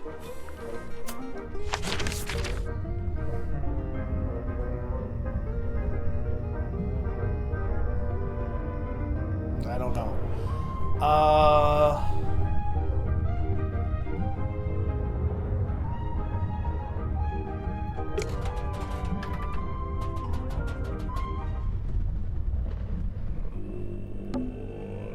You don't want to take another look in here? I do. But let's finish the checklist first. I mean, maybe we're supposed to go here now next?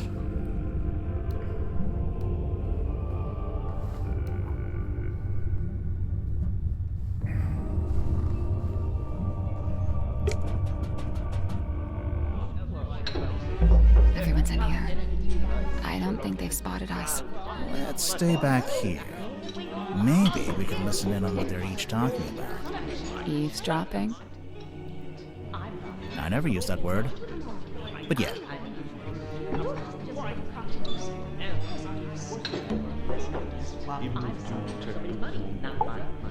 Is the Iron Bell really not related to the crime? This tadpole wouldn't let me swim in her pool.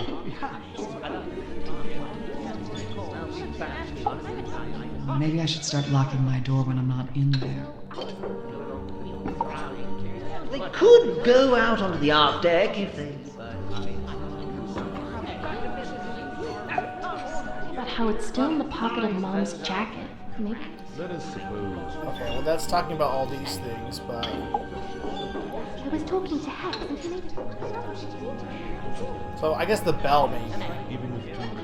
Sure, I recorded Mortuga opening the black box. I can't. Safely concealed behind my bookcase. Okay, so we want to go to the black bell, or the diving bell then. Maybe it's time we took another look at this iron bell. So, we've been calling it a bell this whole time. It's not a bell at all. It's not a bell at all. It's a mechanism that connects to another clue. Yeah, I knew this from like day one.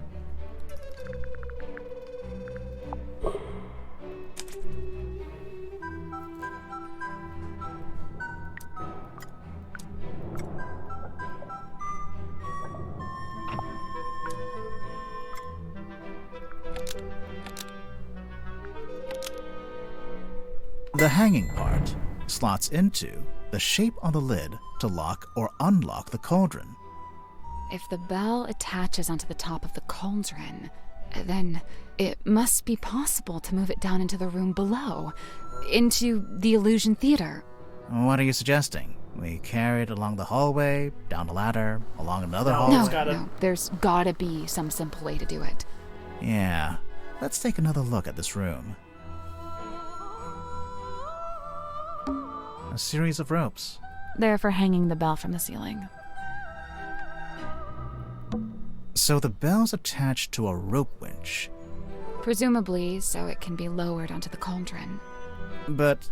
Yeah, no, we'll need to clear a path for it first. Should we move the table? I'll let you do that. Should we move the rug? Me again, huh? Should we move the lid? I can take this one. Wow, thanks. Wow. It's open. Looks like it's exactly the right size for the bell to go through. So what now? Do we just turn the rope winch ourselves? I guess we could, but it's probably easier if we use the handle. I don't see a handle. That's because it's not in this room. Ah. Is that everything? Nearly. There's one more room we need to revisit.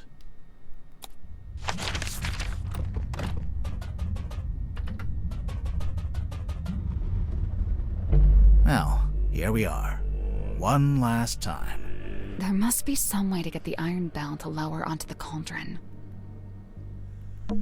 There must be a way to... I think we should probably shut the cauldron first. We'd better shut it.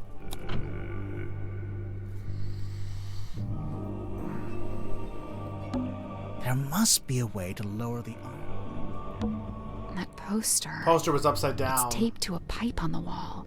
The pipe looks a little loose. Do you think it's supposed to move?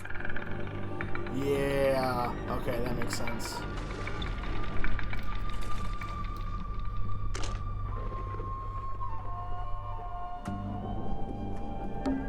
What do you know? It fits perfectly. So when the iron bell is placed over the cauldron, it can be used to lock or unlock the lid. It could, if we can work out how to activate it.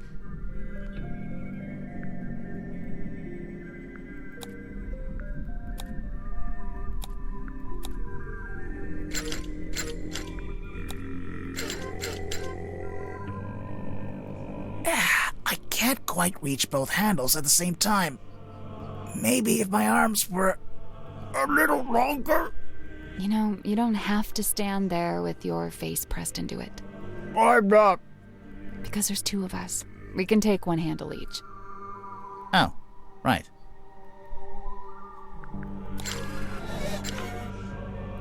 So what was this, though? That little... I wonder...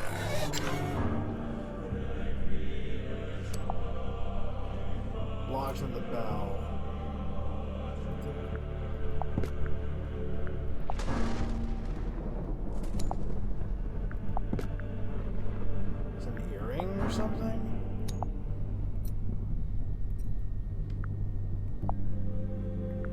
only 67% done.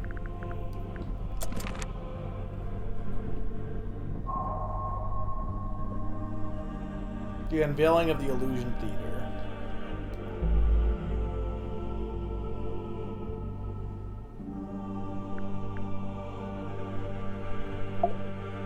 Let's put this together, shall we? Go ahead. So, Mortuga opened the cauldron in order to take something out of it. And that's when he was killed. Okay, but how was he killed?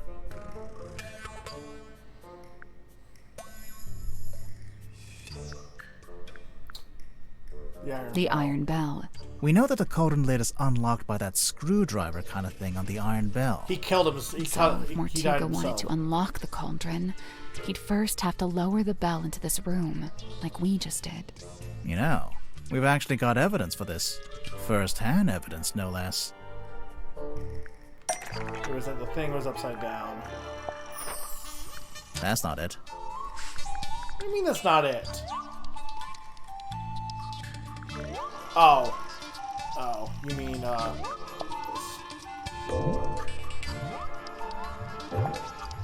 Hex had a memory of seeing Mortuga through the window of the Illusion Theater. Oh yeah, look at that. The dark shape that lowers down in front of Mortuga. That's the Iron Bell. Must be. But then to actually unlock the cauldron, you have to turn the handles on both sides of the bell. Yeah, well, we just did that too. It was easy. I mean, sure, if you've got two people taking one handle each, but how did Mortuga do it? he did it by himself. He did it by himself. You think? I'm pretty sure, yeah. There's even a record of him trying to do this once before. Is there? What kind of record? Felicia Stonetop's diary, from their time on the Dearest Selena. Magnus put his arms around it to turn the things. He can just about reach, but I told him not to do it like that. Might not be safe, since we don't know exactly what'll happen. So I said we could do it together, one each. So Mortuga could do it by himself, When did but we get only her just. diary? Right, only just. In order to reach both sides, he had to place his body directly up against the bell, just like you were trying to do before I told you not to. And that's what got him killed? Fragment.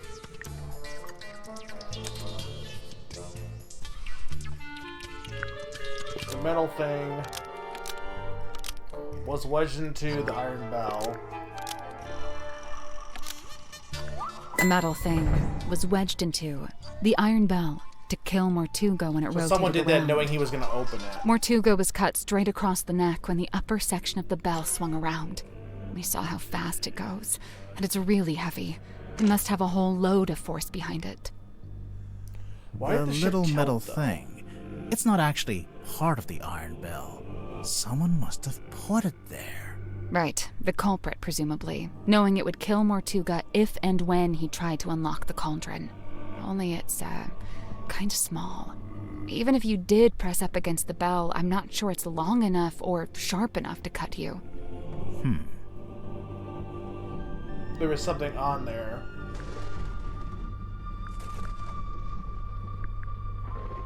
It was longer, but it's been broken in half. The part sticking out of the bell isn't the complete murder weapon. It's a fragment left behind when it was broken, presumably when the culprit took it back out. A fragment of what? A knife?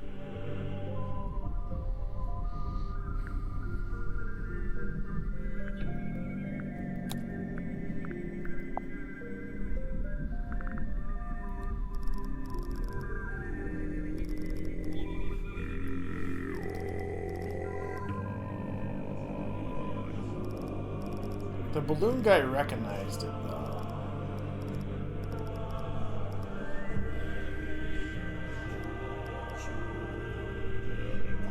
Fragment of what?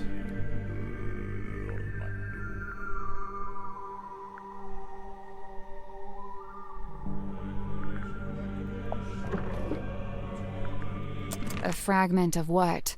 A knife? No, I didn't want to do that.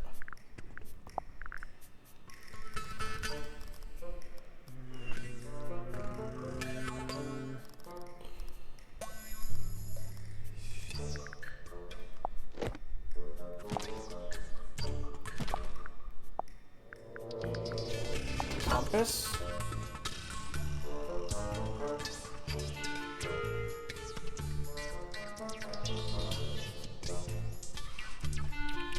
Yeah, it's the no, it is the compass. It's the compass.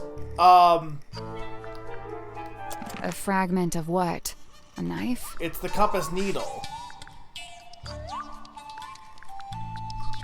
Something that belonged to the culprit. Is what I would... Because that was wrong. The part sticking out of the bell isn't the complete murder weapon. It's a fragment left behind. It's definitely when it was broken, it's gotta presumably be compass needle, when right? the culprit took it back out. A fragment of what? A knife? Something that belonged to Mortuga. It gotta be something that belonged to Mortuga, because I don't think there was anything. The black box just had the letter, the film reel, and that. So it's gotta be something that belonged to Mortuga. A knife? Something taken out of the black box. Oh wait, no, that's... I guess it was that? Wait a minute.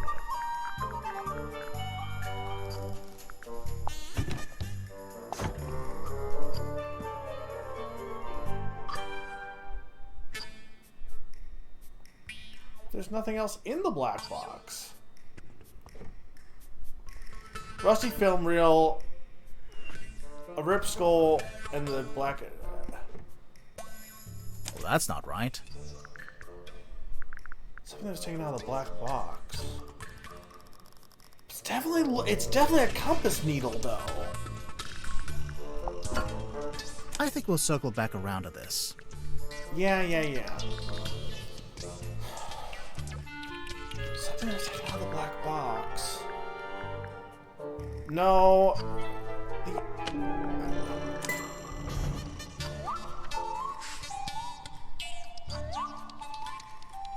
Shows what has been removed. The seal? This is the right clue, but let's be specific.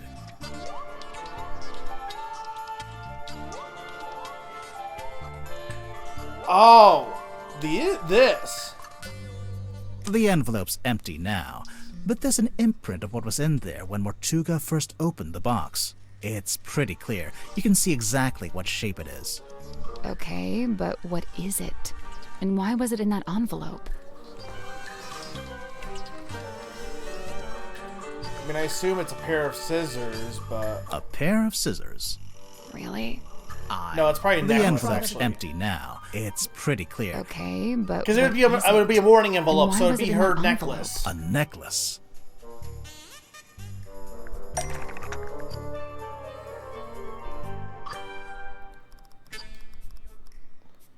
Gold locket, but what necklace?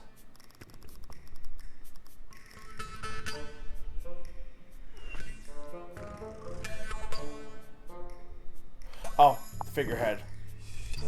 We'll get to that in a minute. No, but these are the a painting of someone wearing a necklace. Okay, so they would just be this then.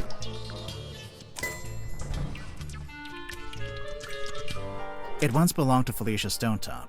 She's wearing it in the painting. I'm pretty sure she is, anyway. I don't know. It doesn't show the necklace very clearly. It's half hidden in her dress. Yeah. Well, look, fine. We didn't even need that. We just had it here. Here it is, as worn by Selena Stonetop, Felicia's mother, who presumably passed it down to her daughter.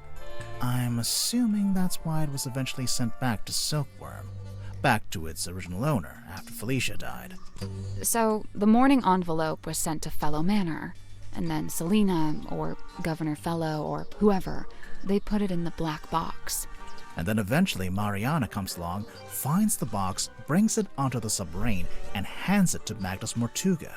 Who then opens it while he's in the captain's cabin with the culprit.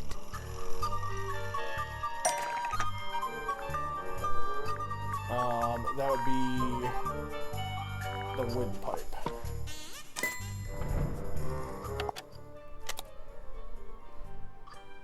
This is the correct clue, but we need to choose.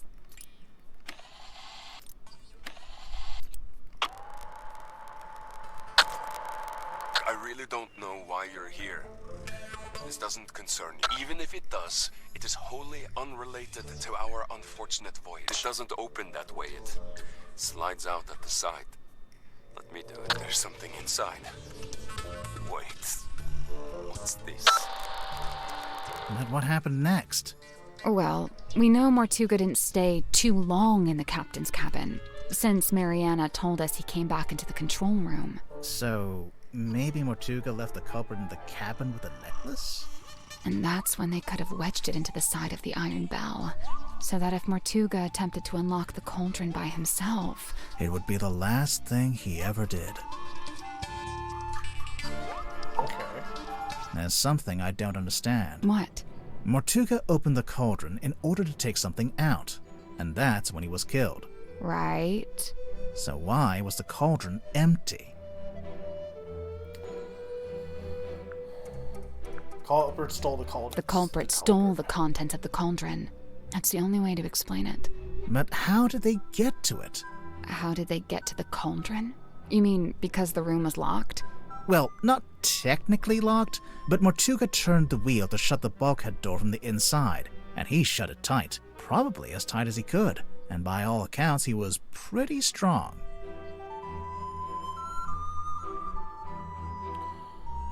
Could be the culprit was strong enough to open the door, but I think the culprit didn't need to use the bulkhead door. The culprit didn't need to use that door.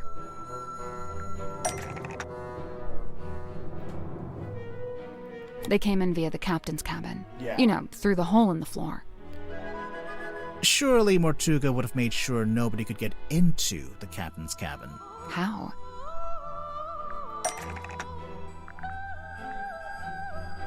The eyeball, which was in the hands of... And she's a daughter. That's why, like, because they said this has nothing to do with her voyage. She was on the ship with them still. So... It was definitely... So it's if it's correct, she did kill her father, I think. Maybe she didn't realize he was the father, but ironically, even though she looked the most guilty, it was Symmetry's fault, maybe? Maybe I'm jumping here, but, like, she did have the eyeball key. He had a key? He would have locked it. You think? Definitely. Since he'd have rearranged it like we just did, moving the desk and the rug to reveal the hole. He wouldn't want anyone wandering in and seeing that. So the culprit would have needed the eyeball key. Mm-hmm. But how? I doubt Mortuga left it lying around. He probably took it with him. Yeah, I'm pretty sure Mortuga did take the key into the Illusion Theater. But then he died in a locked room. So how did someone else get hold of it?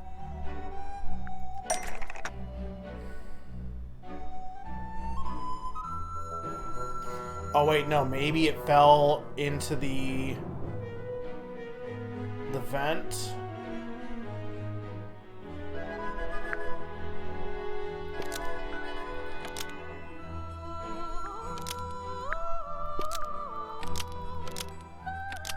But how would they have planned this? The eyeball key fell through the vent under the cauldron and landed in the bilge. It fell into the bilge? Remember how it smelled kind of weird? That's the bilge water smell. So the eyeball key just happened to roll across the floor and into the vent? No, they tilted the ship on purpose. That's why. They tilted the ship so that they would have it fall in there. That means it's somebody who was in... that means it was...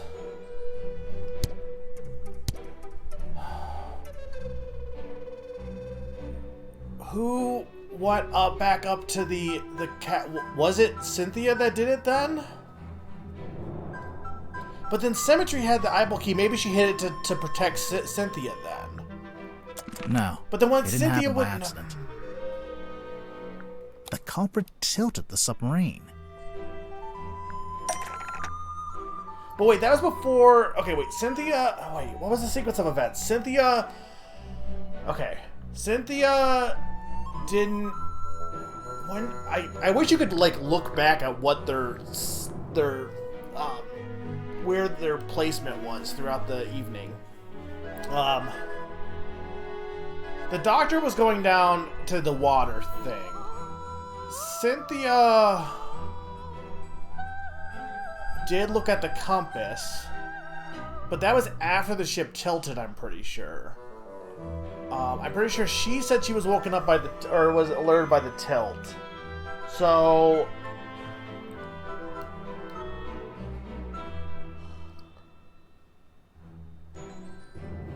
Mariana went back to her quarters after they saw the thing in the bilge water, but that was just the performance. But then...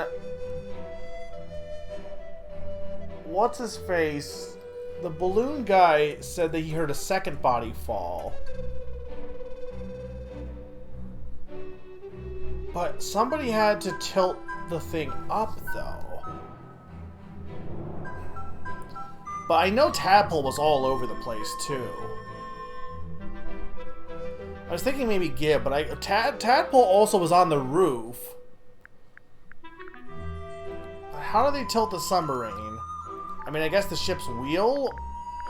Well, wheel steers it, though. How would they have tilted the submarine anyway? Because I'm thinking they had to be up there, but maybe they didn't.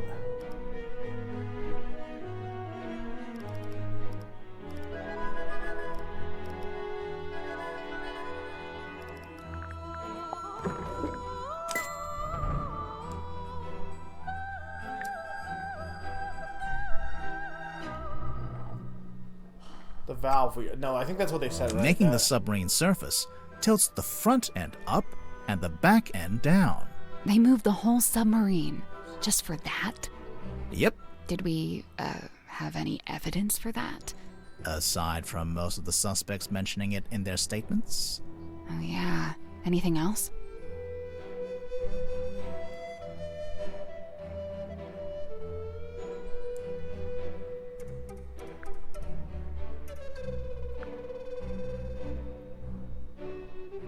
The blood. A clue found at the crime scene. I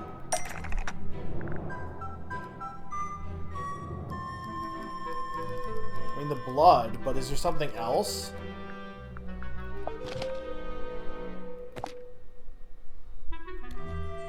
Nope.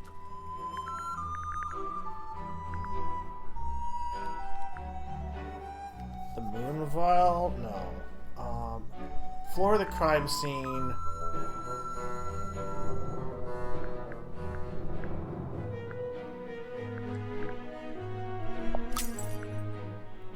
The moon vial. How is that evidence of the submarine tilting? It makes sense if you know where. Because it was in the captain's quarters. That's right. Yeah. We found a part of it that got left behind.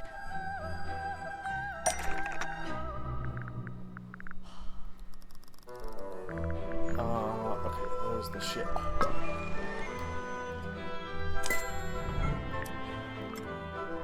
So the moon vial rolled right off Mortuga's desk and through the hole in the floor. Anything else? Clue found in the control room. A clue found in the control room.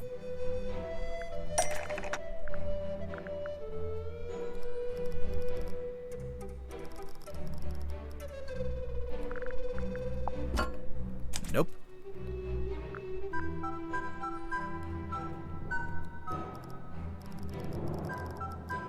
The underwater photo? That's not right. I heard the submarine suddenly surfacing.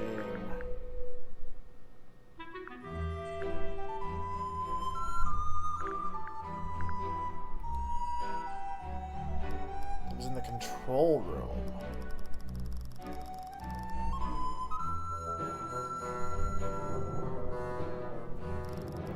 It wasn't the radio, was it?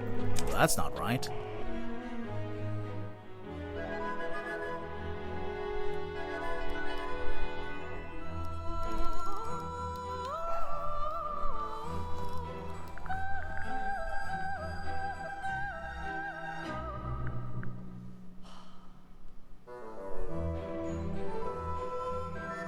I don't think it's the logbook. Apparently it is the logbook. Oh, I see. It's the I was thinking it was the mess up the typewriter, but it's okay, it's because This is the right clue, but we want a specific aspect.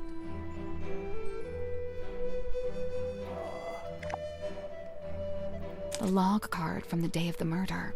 It shows the depth of the submarine.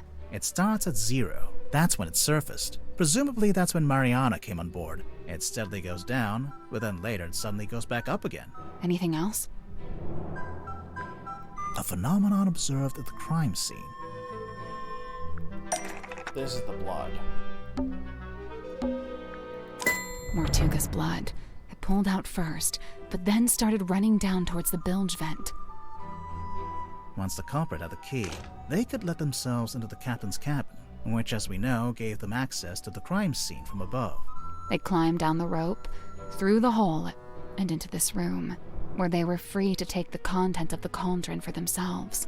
Although, to get out, they'd need to climb back up the bell rope, meaning they'd have to leave the illusion theater with the iron bell still lowered onto the cauldron. Right, well, I figured they just turned the rope winch manually. I'm sure you could, even if it's not how you're supposed to do it. And after that, all they had to do was cover the hole back up with a rug in the desk. And lock the captain's cabin on their way out. It's about time we went to speak with everyone else. That's all? Let's go.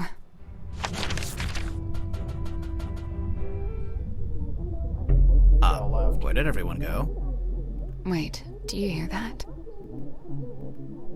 I can hear them arguing. I think they're above us. In the parlor? What's going on?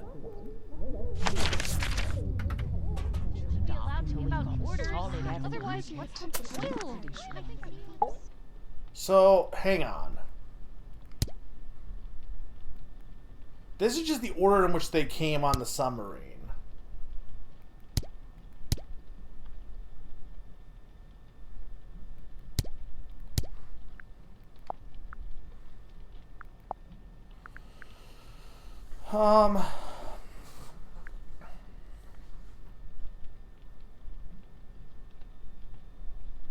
Godric was eventually back in the engine room though, and then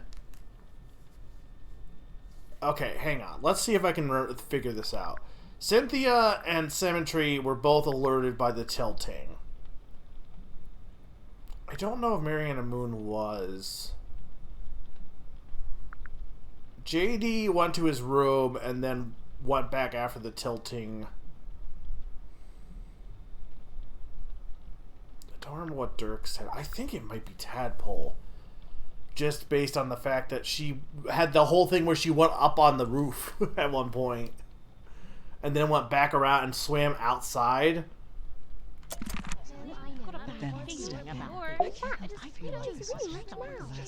Look, I know this isn't ideal, but this is just how it needs to be until Cynthia, you have visitors? Hi. Hey. We're back. What's going on? Cynthia's decided to lock us in. I've just locked the foredeck access, just for the time being. How come? She may have gone mad. We're still assessing.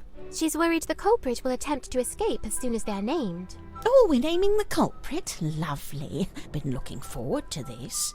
We're still doing that? I thought Cynthia fired the detective dudes. She didn't fire us. On the contrary, we've been pretty busy. Oh? Doing what? What else? Solving the mystery.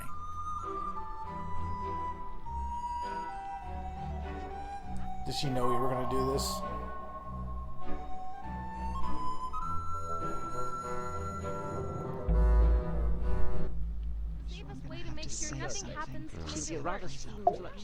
Oh man, I thought you guys were like gone. It's only been an hour. I'm not sure Dirk's developed object permanence yet. No. Hey, I don't know what that means, but I'm gonna assume you're being rude. You know, we really do have the perfect setting for this. In terms of literary tradition, I mean. The parlor? It's textbook! I mean, it could be him as well. I'm not. You I say you can't remember solved the the mystery? entire order of operations for their. Yep, all wrapped up with a bow. Where they were. Impressive. What now? Dramatically point at the culprit? Ha ha! It's you, etc. That's not normally our standard protocol. No. Maybe it should be. Sounds fun. What do you think, Summer? Do you think Say you know what it is? I like being locked inside the submarine. You feel like you might want to try to escape? No more than usual. You couldn't escape even if the foredeck hatch was open. We're floating in the middle of the ocean. Ah, but what if I've chartered a rescue helicopter? Have you? No, but what if? You have been inside my cabinet of curiosity. How did you know? The guilt is written on your face. You refuse to meet my eye. You think it's a combo? Sorry, everyone. I know this isn't ideal, but it's the safest way to Who make is it? sure How? nothing happens Why? when we make it Pond, if you have any interest in playing this, this is the end, so... Also blame Summer. We'll get to it. What's the holdup? We're all here, aren't we? I know thy task is grave, but use a gentle hand, for we are frail and fragile souls. Have fun in Bath. Fine. Nah, no promises. I've got everything under control. That's exactly what people say when they don't have everything under control. I know this isn't ideal, but it's the safest way. So, what are we looking at? Do you have the murder weapon? No. Kinda? Right. Kinda. Cynthia, maybe you should have fired them. No, look, listen to me. Mortuga was killed by the mechanism of the iron bell. It lowers into the cauldron and they fit together. It's a big mechanical lock. Right. And there's this little metal thing wedged in the side. It's not part of the iron bell itself, but it was placed there. So they got in and out without ever opening or closing the bulkhead door. So, the murder weapon... It's a necklace? Felicia Stonetop's necklace. And it's still missing? Right. Apart from a small fragment that snapped off and was left in the iron bell. And Mortuga was killed because he tried to take something out of the cauldron? Take what out of the cauldron? It can only really be one thing. The one thing that all of this has been about.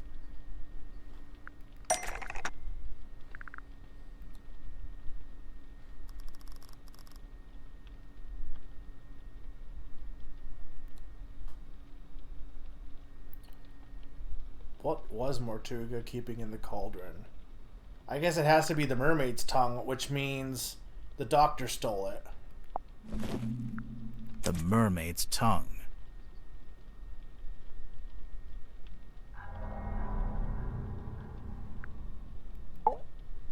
The mermaid's what? It's a kind of ancient artifact. Mortuga found it on a sea voyage years ago. Right. The same voyage captured on this film reel and depicted in this bottle. Captain Felicia Stonetop and her helmsman, Magnus Mortuga. They went off into the ocean on a ship named the Dearest Selina. And came back with a mermaid's tongue. And that's what Mortuga kept in the cauldron? But it was empty.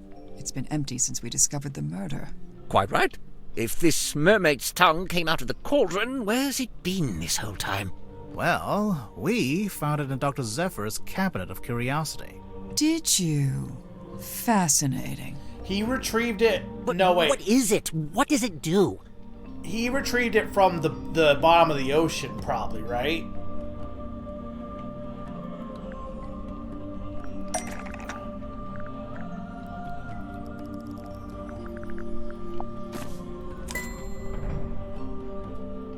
This is the right clue, but let's be specific.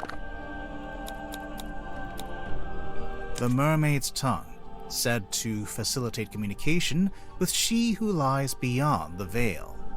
Requires a special key to operate. Huh. A key? What kind of key? Wait, facilitate communication? What does that actually mean? It's a translator. When worn over one's head, the mermaid's tongue allows you to commune with the mermaid. Thus the name tongue, referring not to an appendage, but to the language spoken by the mermaid. So, Summer, why did they change the name of this game? Like, they don't call this the Mermaid's Mask once in-game. Why did they change the name of the game? How nice. Anyone gonna tell me who the mermaid is, or...?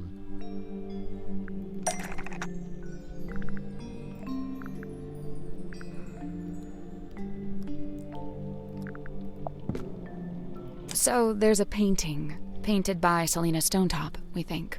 And a photograph taken with the submarine's underwater imaging system. And, why would you need a translator to talk to her? She's not local, or what? She speaks a language none of us could understand. Or I think the mask was thrown down the gate into the bilge so the doctor could pick it up. It is said that attempting to commune with her without harnessing the mermaid's tongue would drive one mad. But how does it work? Nobody knows. Nice. Convenient. It is a powerful and priceless artifact. Oh, it's powerful, all right.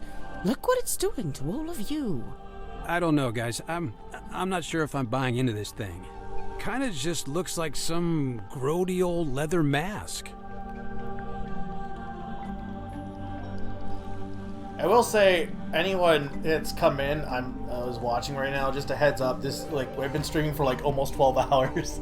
This is the end of this game, so... in case you were interested in, if you were ever interested in playing this, not that I mean, I appreciate viewers, but... okay. Kinda just looks like some grody old leather mask. Not complete? That's because it's not complete. How do you know? So this image here, it's a photograph of a drawing. A cropped photograph, too. The good news is, we've got the real thing. 2 parts that make up the complete mermaid's tongue.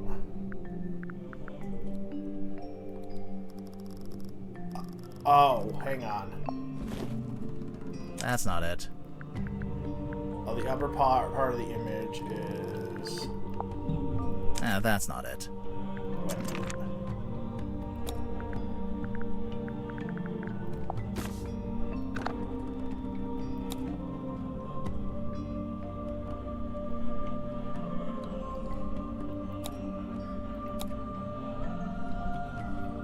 Okay, so that, the mermaid's tongue would be the upper... What, the mermaid's tongue is the lower part, then? The map? Or you're saying the map is what is the image?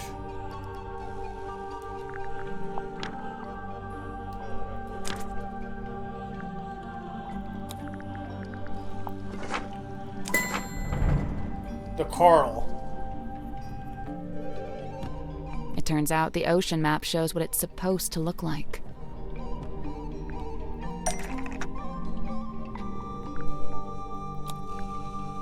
The eyes.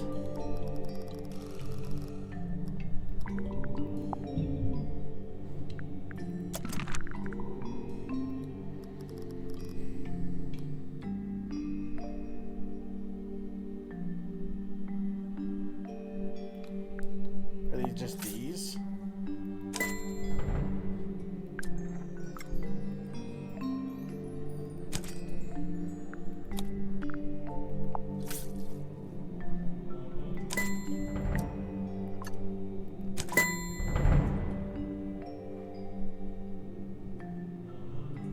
Oh, sure. Just help yourself to the stuff in my personal treasure chest. I don't mind. That antenna, is that coral? It looks sharp. It is, and it's hard, like crystal.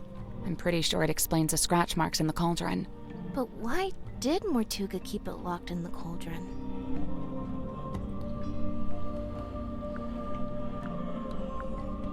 Because he wanted to keep it hidden from everyone.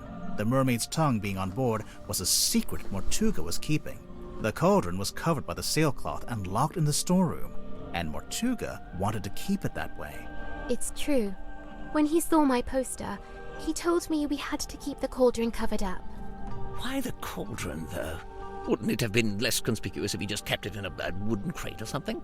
Keeping the mermaid's tongue in the cauldron wasn't something Mortuga came up with himself. Even before he ever found it, it's just where it's always been kept.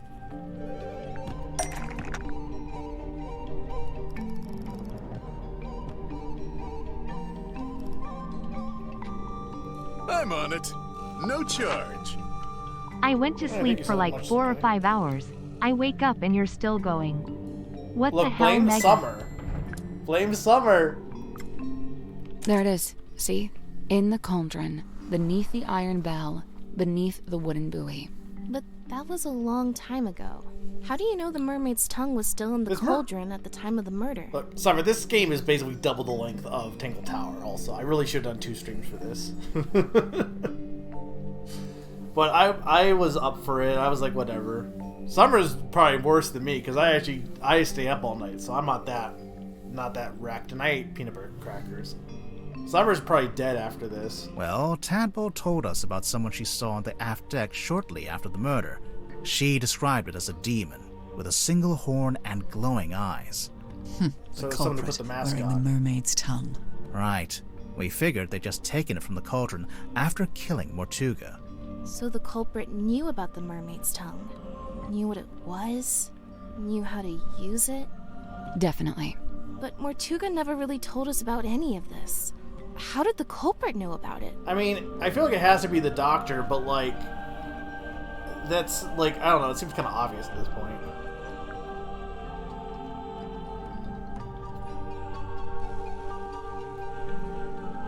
He was talking about something, I mean, yeah, I think it's this. Because they were the third person. Oh no, maybe I'm right. Selena Hang voyage. on. Maybe I'm right, actually, Summer. I don't think it actually was the doctor. I don't know how the doctor got the mask into his thing, but I actually think I was right with my first initial assumption.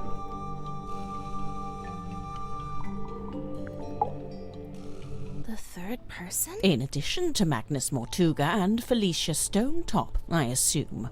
Right. It was a crew of 3, not 2. And what evidence have you collected to support this? Evidence? Let's see.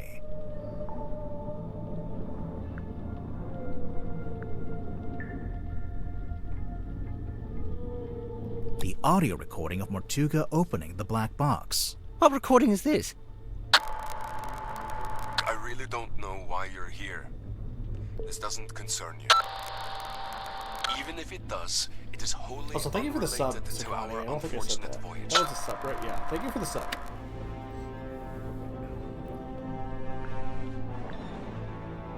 Mortuga is talking to the third person from the voyage.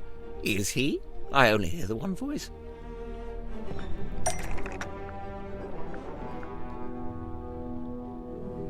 What explains the curious nature of the audio recording? This. Before it reached Mariana's pipe, the audio was transmitted from the cabin to the control room by these radios. Only they're faulty, or one of them is, at least. It turns itself on and off every few seconds. The cadence happened to line up with the conversation, so you That's only get convenient. Mortuga's half. Huh. That's quite the coincidence. Personally, if I'd written that, I'd feel guilty. There are more things in heaven and earth, Mr. Werman. Yeah. Let's see. Mortuga's film reel.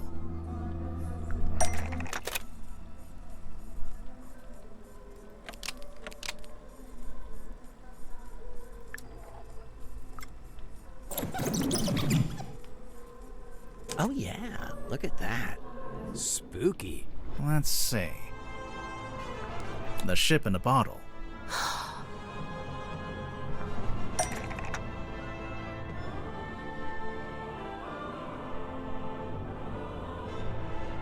Because there's someone inside the ship. Because that's why it was... The ship in the bottle rattles when you shake it. A model of someone else is hidden inside the ship. The ship in a bottle rattles when you shake it because a model of someone else. Summer, is I think I was hidden right. Summer, I inside think the I was ship. right. Summer, I think I was I right. knew there was something in there. Someone in there. Or maybe not. Well, there we are. Quite a bit of Maybe not. evidence Maybe as it I'm wrong. stands. Maybe I'm right. All Maybe I'm wrong. right, but does any of that tell you who it actually is? Potentially, yeah.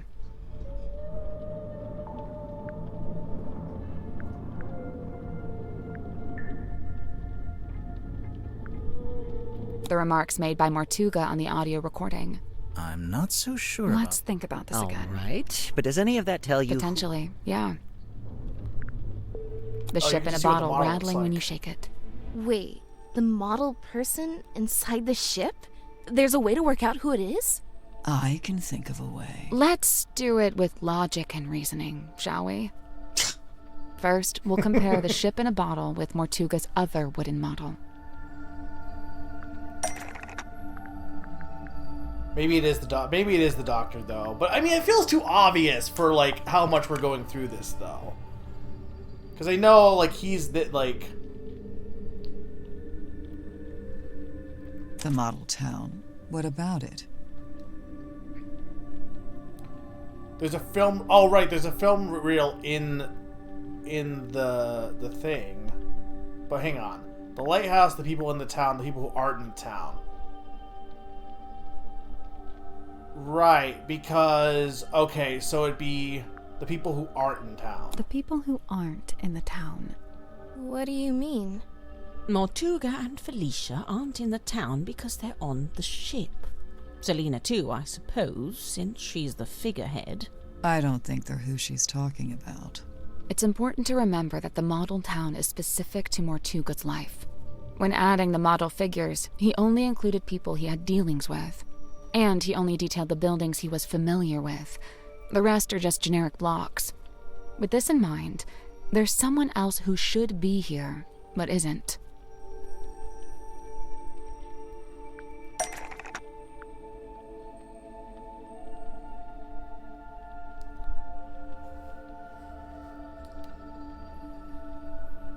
But I don't know if he dealt with her.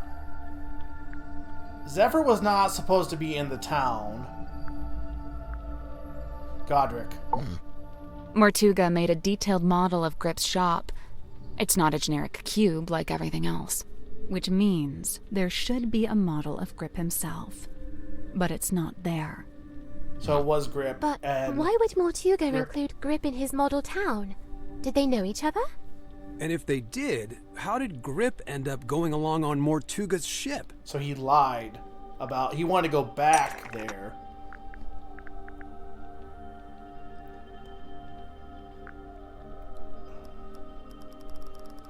Probably just this, right?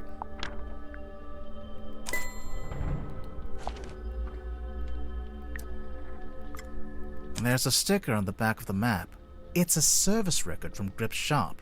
Mortuga hired Grip to interpret the ocean map, which he did. But Grip didn't ask for payment in money. Instead, he asked to come on the voyage. So his whole thing was a lie about being mad that he didn't get to go on the voyage. This isn't proof. Not really. Well, there is one thing we could... Do it. If you don't, I will.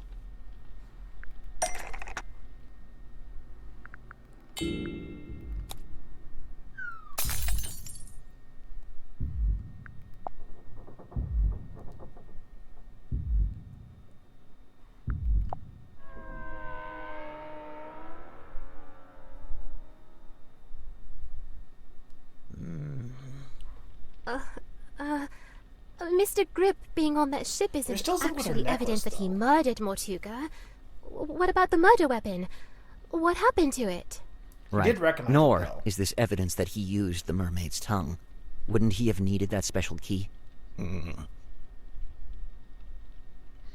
The key, Grip has the key for the mermaid's tongue. Both the murder weapon, Grip has both the murder weapon and the key. Grip still has both the murder weapon and the key.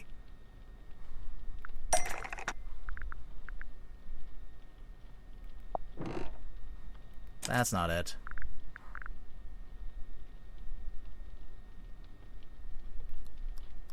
Sitting in the interim for all to see. The compass. Now we're getting the compass.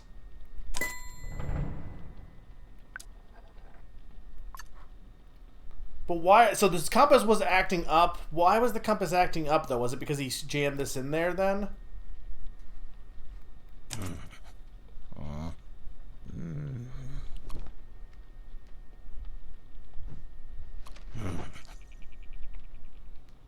I guess this is it. He has hair.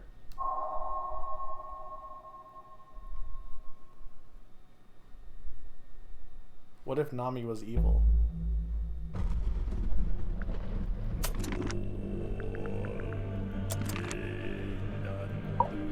His countenance shifts, the mask dropped, and truth stands bare, revealed.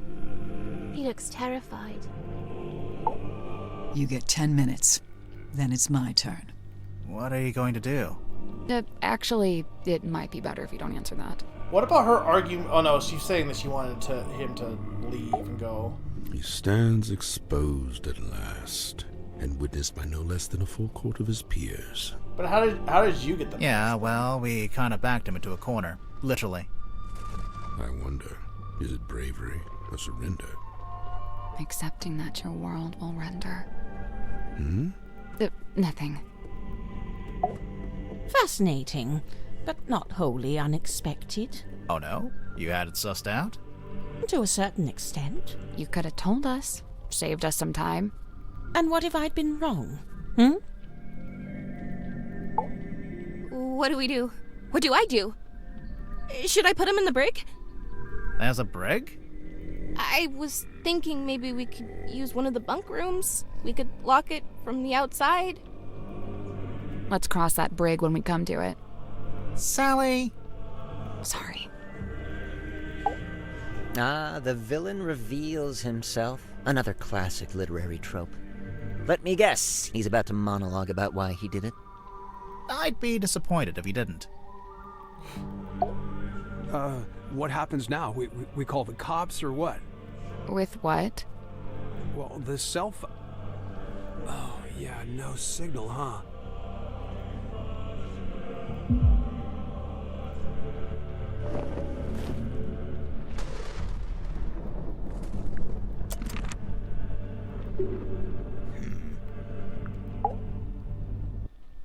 Plot the unplottable, chart the unchartable, measure the unmeasurable. A hollow promise, such feats belong not to mortal hands. But after years of fraudulently offering this to others, I began, in earnest, to yearn for it myself. A quiet desire to journey into the unknown, to quantify it. Look, it makes sense that he's the guy. Because we did think about that, because based on his placement of being in the brig would make total sense. Because he also did the tour and stuff. But the one thing that I question is, what's the whole point of the necklace? A lifelong coward, I could never convince myself to act This could be a red herring. I tell myself as an excuse that I never had any kind of opportunity to act on it. Until one day, I did.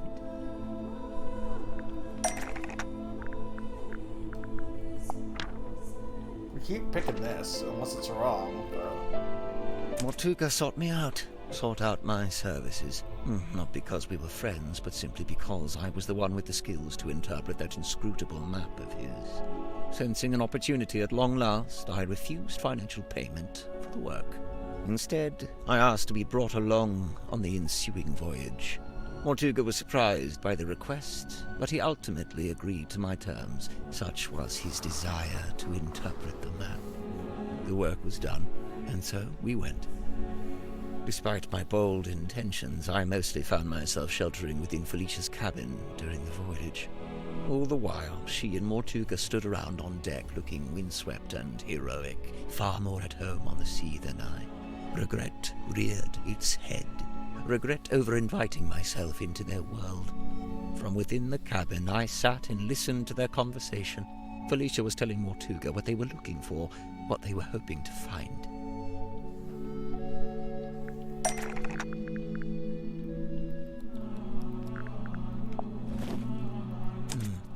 Did Felicia know what it was before she found it?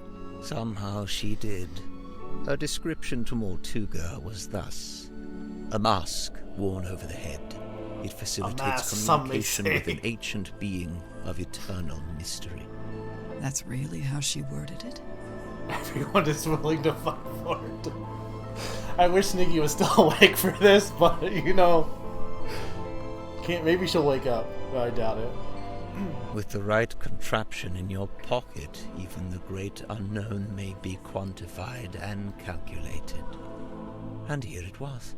Not a map, not a compass, but a communication device. A translator. Besides knowing what it was, Felicia also knew how to find it. How its location in the ocean would be marked with a wooden buoy that glows with green light. We waited. Night fell. But before long we were indeed signaled by this very light, and the boy was sighted. Mortuga hauled it up, pulled it all up, right onto the deck. It was heavy, but he was strong.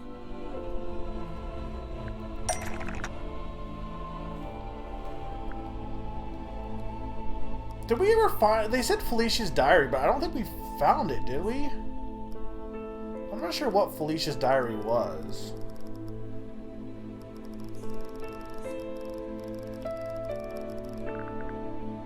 That was mentioned at one point, but... The bell and the cauldron locked together to form that single shape. Mortuga went to unlock it by himself, but Felicia cautioned him against it. She warned that it could be dangerous to stand so close, as the mechanism would be surely powerful. And so they unlocked it together, taking a handle each. Felicia took the mermaid's tongue from within the cauldron. Did it have the coral and the gemstone eyes? Yes, they were attached. And what about the necklace? Felicia had it around her neck. She'd come prepared, clearly. Did she use it? Yes, I watched her do it. She used the necklace key to wind up the mermaid's tongue and placed it over her head. Felicia spoke through the mask. Her voice was changed. The mermaid was summoned. Entranced, I rushed out onto the deck and leaned over the side. Mortuga clambered up to the wheel in an attempt to steer us away from harm. The mermaid reached out and grabbed the wheel. And Mortuga's right shoulder? Yes, of course. His fingerprint mark. Mortuga held fast, but a portion of the wheel broke off and fell into the ocean. With her other hand, so the it was mermaid not grabbed broken the mast, almost snapping it in two. So that was not... That whole thing he said was a lie then, basically. The ship buckled and I was thrown off the side into the ocean. I was underwater, but I was held in place by a hand, her hand. She was speaking to me, but it was a language I could not understand. I wanted so much to understand. Sensing the disconnect, she let go. A moment passed, a lifetime. I became vaguely aware that I was about to drown, but I didn't want to leave. At this moment, the broken piece from the ship's wheel floated up in front of me. By its intervention, I was reminded of my earthly existence, my life beyond this singular moment. I was overwhelmed with a cowardly desire to return to the surface, to see the sun, to live, to breathe. I grabbed onto the broken wheel and let it carry me up to the surface. The mermaid was nowhere to be seen. Neither was the dearest Selena. Wait, the wood from the broken wheel.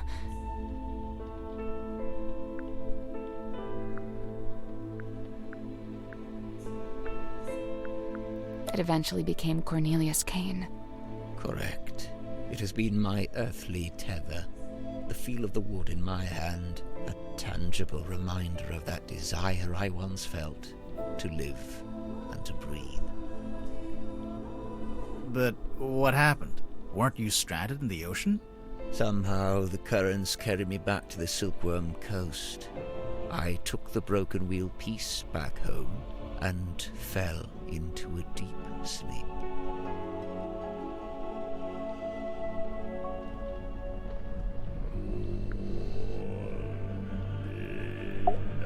Ah, the villain. Let me guess. I'd be disappointed if he didn't. What do we do? Should I? Let's cross that. Sally. Sorry. After I awoke, I went looking for Felicia. Not Mortuga. No, Felicia.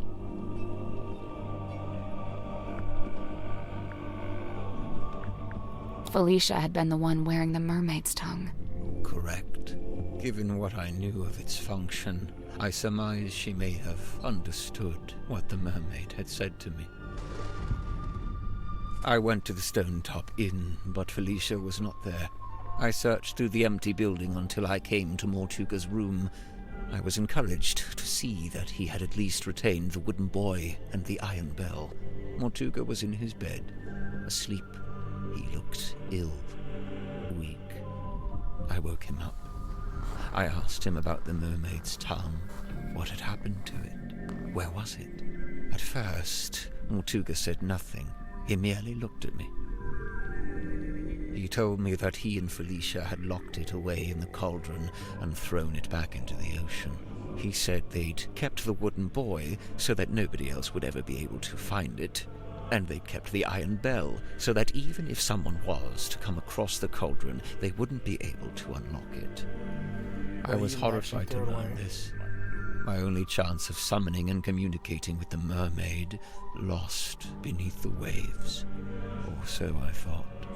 Did you ask about the necklace key? Mortuga hadn't mentioned it, and I did not ask about it. At that time, I simply assumed it had been left in the mouth of the mermaid's tongue and thus would be in the cauldron.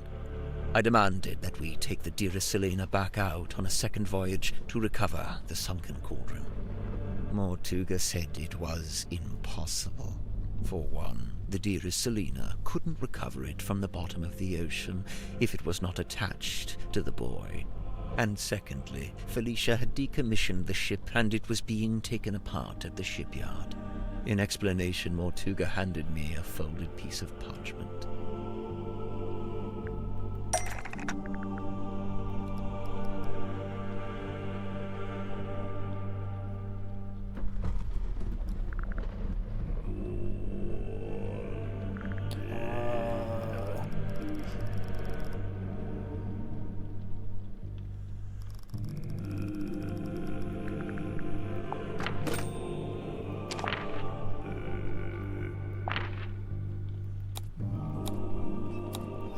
It had inscribed a note from Felicia. She was to be leaving town immediately. She did not say where she was going. Mortuga told me he had slept through Felicia's parting visit. He was distraught over it, heartbroken. With a desperate look, he asked me if Felicia had also come to visit me on her way out of town. I told him yes, she had. Mortuga's eyes opened wide. Did she say where she was going? I must know. I have to know. I told him yes. Yes, she told me where she was going, and she'd given me the address. His eyes widened further. Give it to me. I need to know. I'll go after her. I told him I would, in exchange for the mermaid's tongue. Mortuga told me again how it was impossible. There's no way. It's lost. You need to let it go. I didn't want to hear it. I left the inn still clutching the deeds. I went down to the shipyard and spoke with Donovan Drummond. He had begun taking apart the dearest Selena. I inquired about purchasing Drummond's unused submarine, a Seafoam submarine. He told me he would be willing to part with it, but it had never been finished. Yeah, that's what I was thinking. It was not. In order for it to her. be seaworthy, it would need several new parts that would take a long time to build. However, I was determined to find a solution.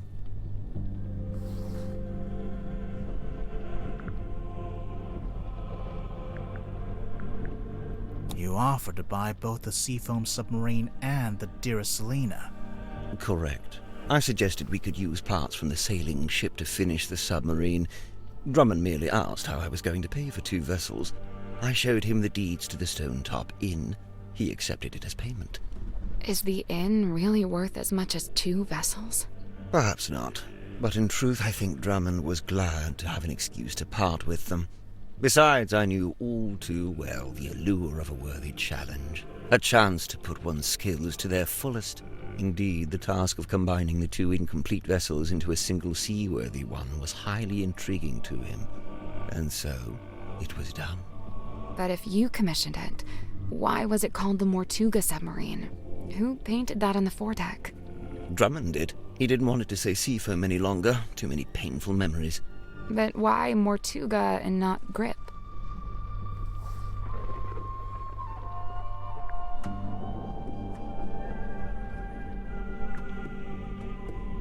because Grip paid for it with the end deeds, which were in Mortuga's name. Right. Drummond assumed I was merely acting as intermediary for Mortuga, the true buyer. Did you tell Mortuga what you'd done? I told him of my intention to return to the ocean in a submarine I was having constructed. He wasn't happy about it, but the submarine took months to complete.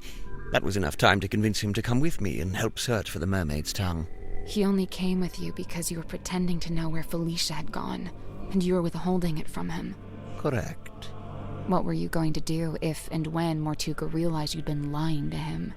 It was worth the What risk. about the balloon thing? There was no question of Is that just leaving the mermaid's tongue at the bottom of the ocean.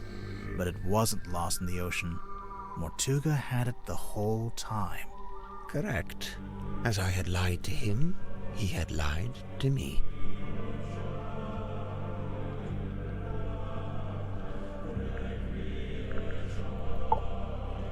Mortuga smuggled the mermaid's tongue onto the submarine before we left. He didn't want to leave it behind, but he didn't want me to know he had it.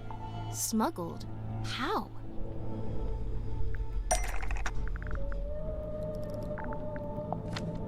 Mortuga sent me a letter, inviting me to join him on the submarine. Grib, did you know he'd done that? Mortuga told me he was going to bring somebody else on board. An old friend, a collector of occult curiosities who might be helpful. But I didn't want anyone to know what we were doing, or what we were looking for. I told Mortuga not to mention me in the letter. I followed Mortuga's instructions precisely. I arrived in Silkworm and went into the Stonetop Inn, where I found the locked cauldron. I placed it among my possessions and ventured onto the submarine waiting in the harbor. We departed. Zephyr thought he and Mortuga were the only two souls on the ship. I stayed hidden for a week, before staging a balloon crash and pretending that Mortuga had rescued me from the ocean. That way I was free to move around the submarine in view of Zephyr, but he could dismiss me as a hapless traveler picked up along the way. So, to begin with, it was just you three. But it didn't stay like that for long. It didn't. Why did Mortuga go along with that ploy, though?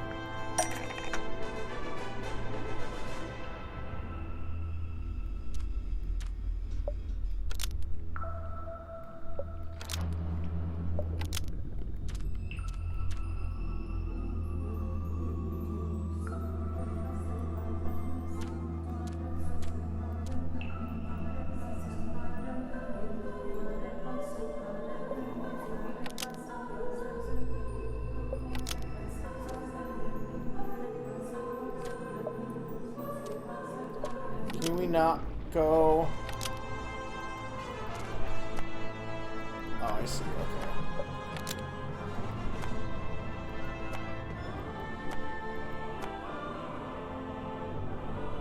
A silent letter explained how to access the Mortuga submarine.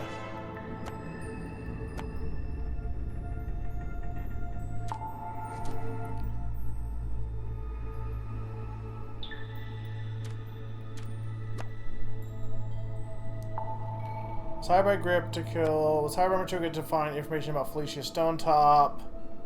Brought the black box in the submarine and gave it to Grip. Tagged along with Wordman and report back to his employer. Sought Mortuga because sought out the submarine to reclaim ownership. Wrote a contract, not for her to sign.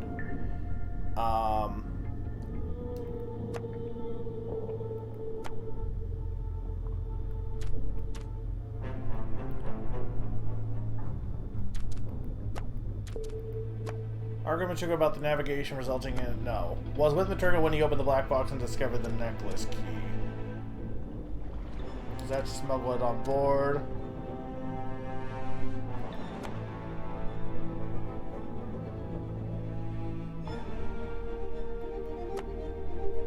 No, it would be stole it from the airlock.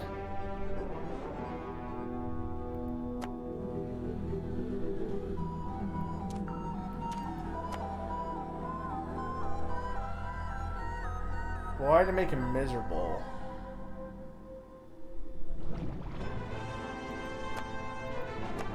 Okay, that should be right. Nope. No.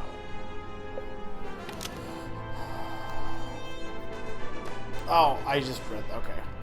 Well, that's about the long and short of it. No. What? You can't leave it like that. You've left them with misconceptions. You should tell them what you know. All of it. What do you mean? Misconceptions? Maybe one or two, yeah.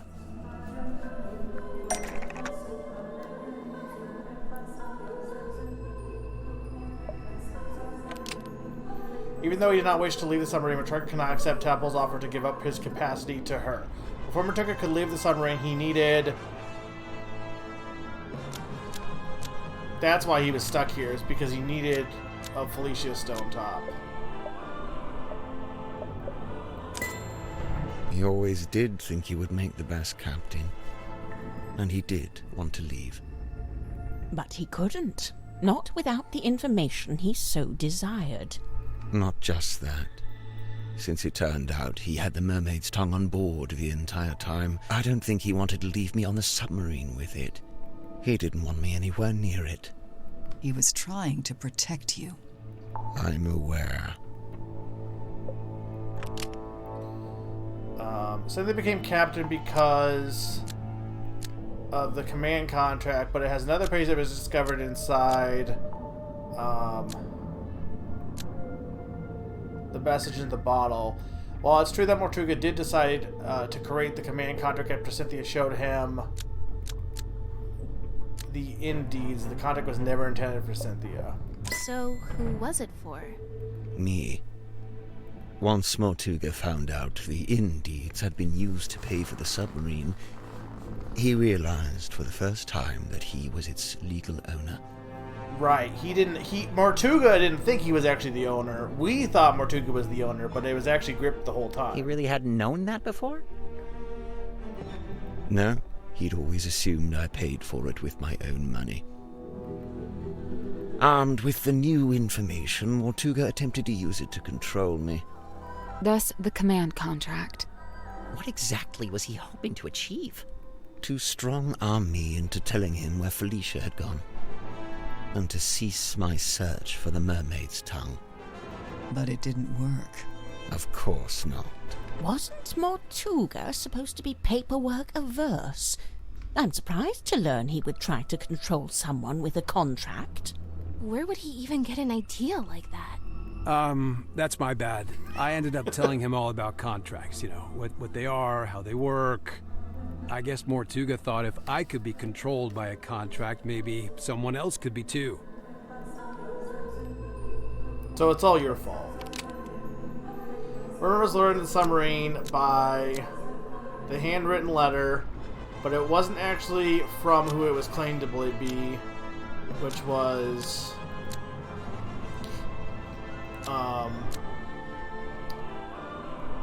Magnus Mortuga sent it in hoping to lure Werman on the submarine. He hoped Werman might have information about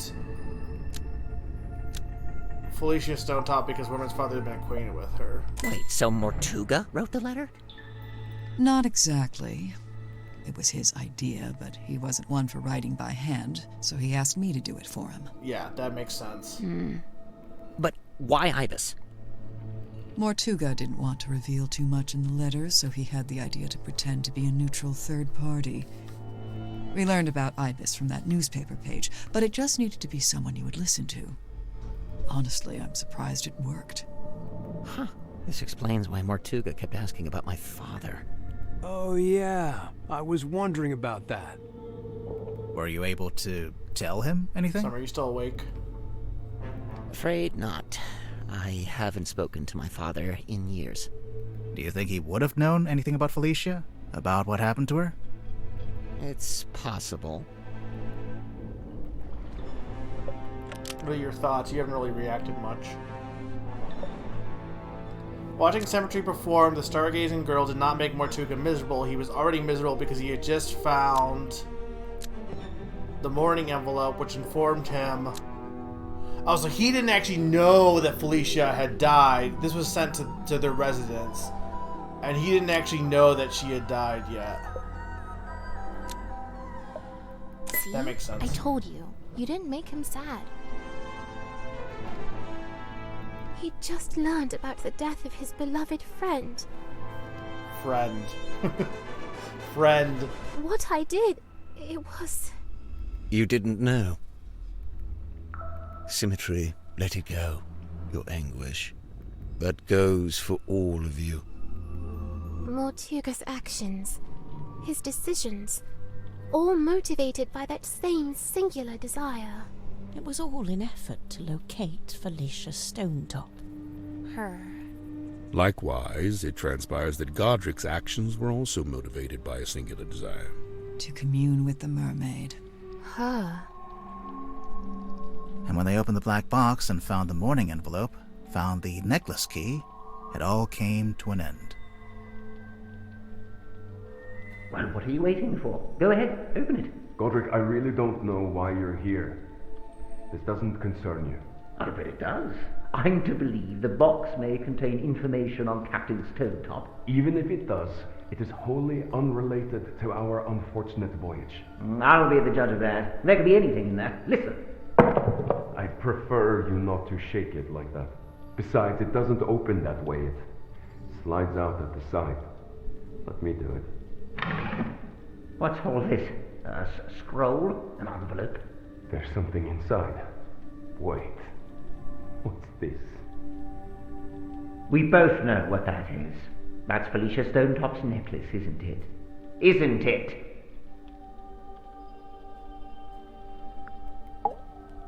Our discovery of the necklace precipitated two important conclusions. One, we now possess the key necessary to operate the Mermaid's tongue.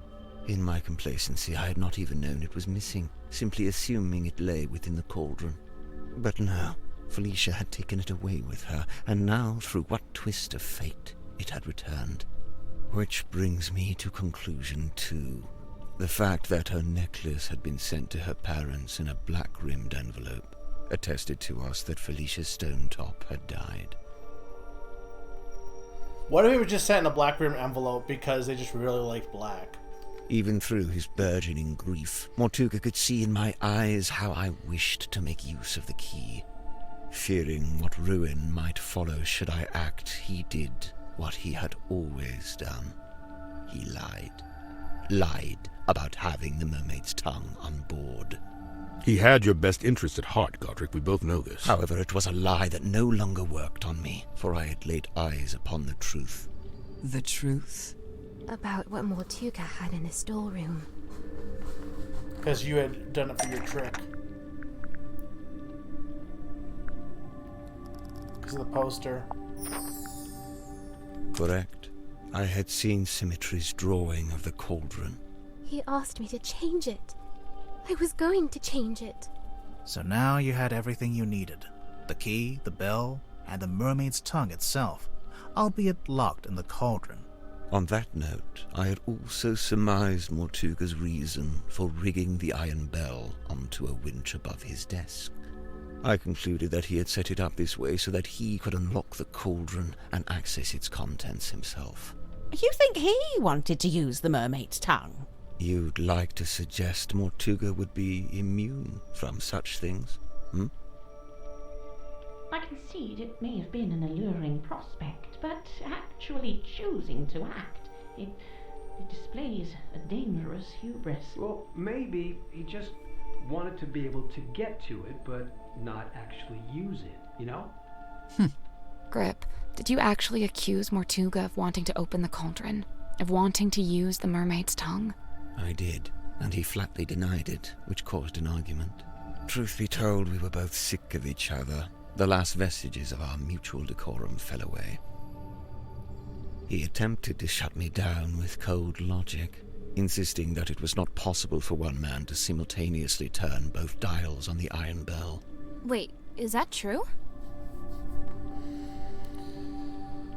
Kinda. Depends how big you are, how wide your arms are.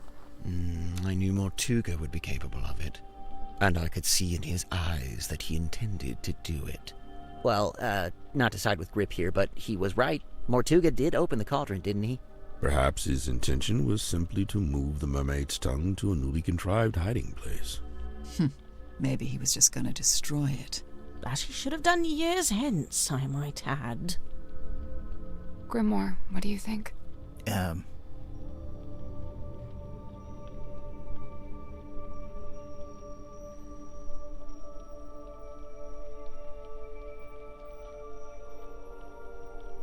I don't know. What do I think? I think he wanted to use the mermaid's tongue. Whatever the reason, I knew it was only a matter of time. And what's more, following our discussion about the mechanism of the iron bell, I understood the specific physicality of the task ahead of him. Physicality? In order to reach both dials, Mortuga would need to hold his body close against the iron bell. His head, his neck, would be right up against the mechanism.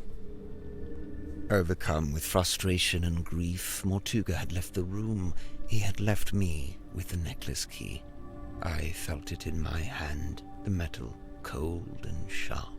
I climbed up onto the desk and wedged it into the iron bell around the back so that it would not be seen.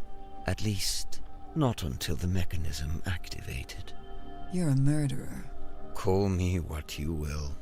To me, it was merely insurance against continued deception and greed on Mortuga's part. If he indeed decided to keep the mermaid's tongue for himself, if he decided, as he always had, to keep it from me, then it would be his last decision. the rest you know.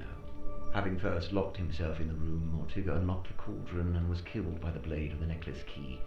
I tilted the submarine in order to claim the eyeball key, which granted me access to the captain's cabin and a path into the storeroom from above. I took the mermaid's tongue from the unlocked cauldron.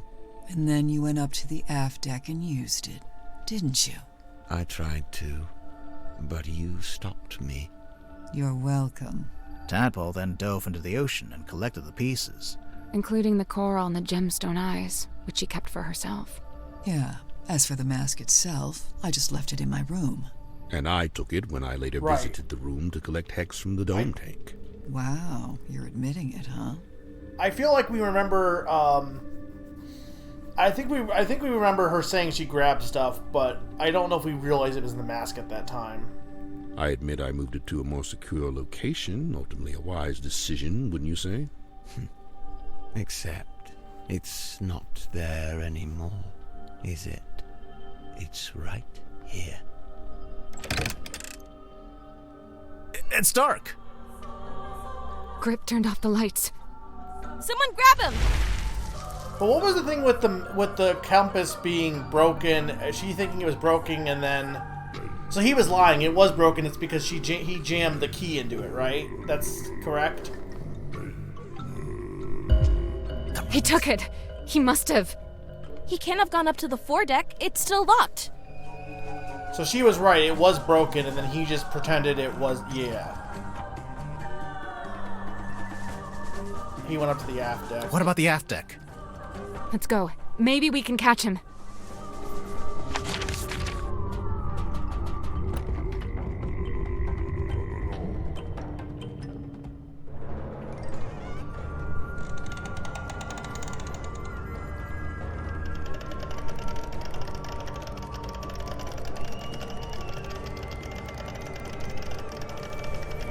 Dude, summer is so late.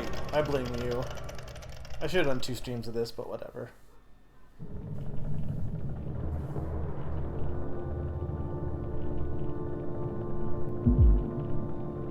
He's wearing it. Are we too late?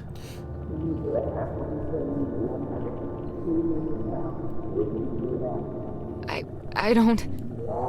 You're the one that wanted this. Grip? Are you...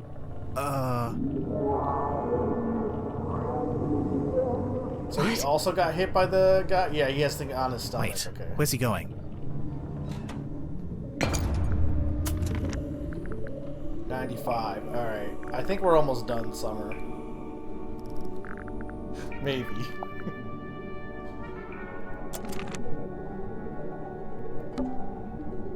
It's the compass. He fixed it.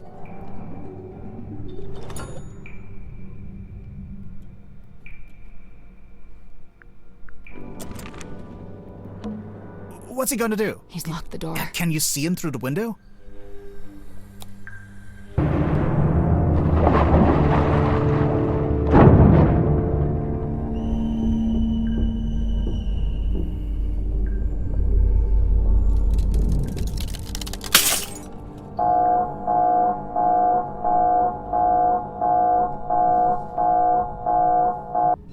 this is bad. The pressure change, it's too sudden.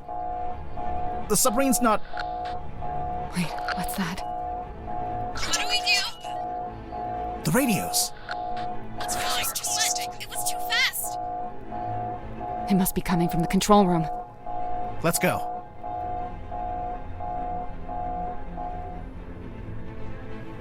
We're being held down. We need to resurface.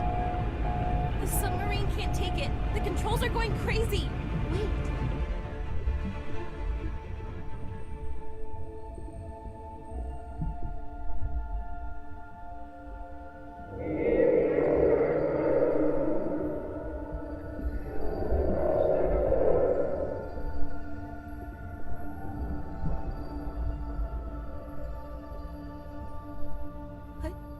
What did she... She's gone.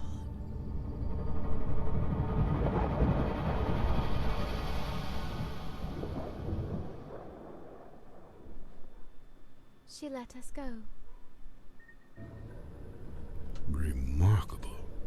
Let's just head back to Silkworm, shall we? Get everyone off this submarine. And, Silkworm would be which way? We got moved. I don't know where we are. No stars, no moon. I don't know which way north is. What about the locket, though?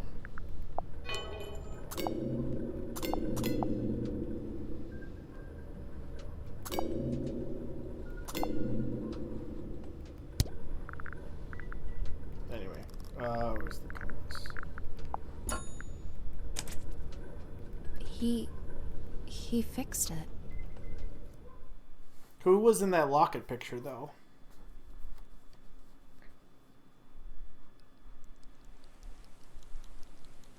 I think she is Felicia's daughter. Catching up on your text messages? 0 missed calls. Can you believe that? 0. Devastating. Not even from Vanderpeer? I'm writing him a message now, giving him the deets. A very selective version of the deets. Smart. Easily one of the strangest days of my life. It's in the top 5, at least. What are you going to do now? So far, the only thing I've decided on is to go home and have a bath. A bath? You haven't had enough being submerged in water for one day? Maybe I should go get some fast food after this. This is a fast food day. Okay, maybe a shower. I don't know about you, but I thought that was all very interesting. Summer's response to this. Yeah, I would have to agree. You must be pleased. You've come away with a new story to tell around the campfire. Mouse mode is so Quite cool. right. I'm not sure it would be wise to tell too many people. No, don't worry. I'll change all your names to protect your privacy. What are you going to change my name to?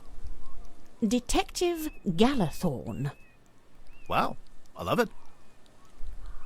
I'm almost afraid to ask. Sybil. Yep, this conversation is over.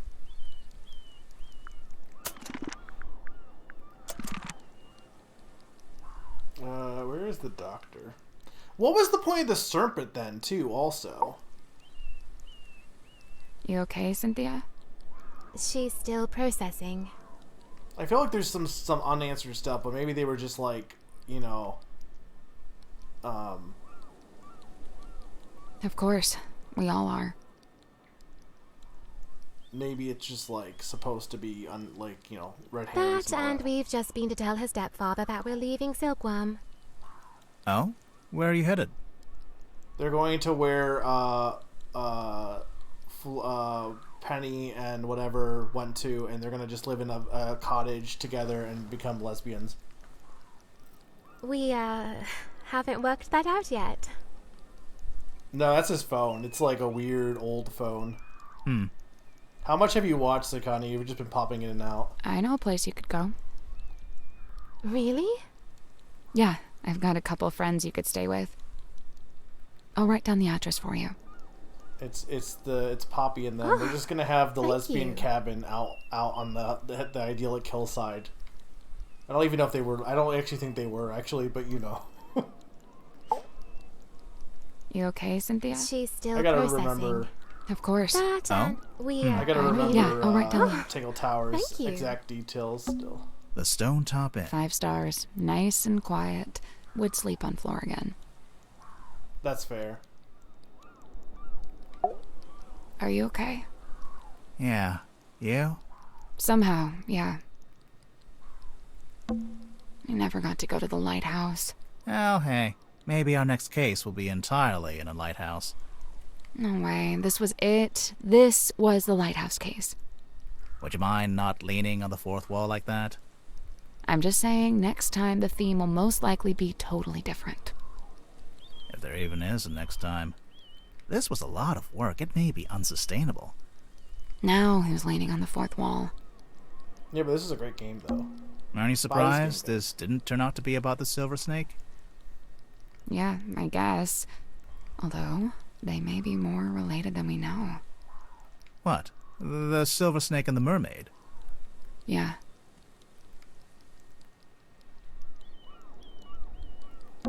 Grip's Emporium. Want to take a look inside? Oh, a nice bit of breaking and entering to finish off the day?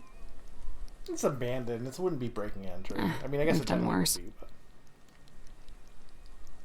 but...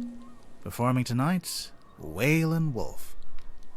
Seems like that never actually happened. I wonder what happened to him. Wolf. Maybe it's better that we don't know. Tadpole killed him, maybe. Silkworm on Sea.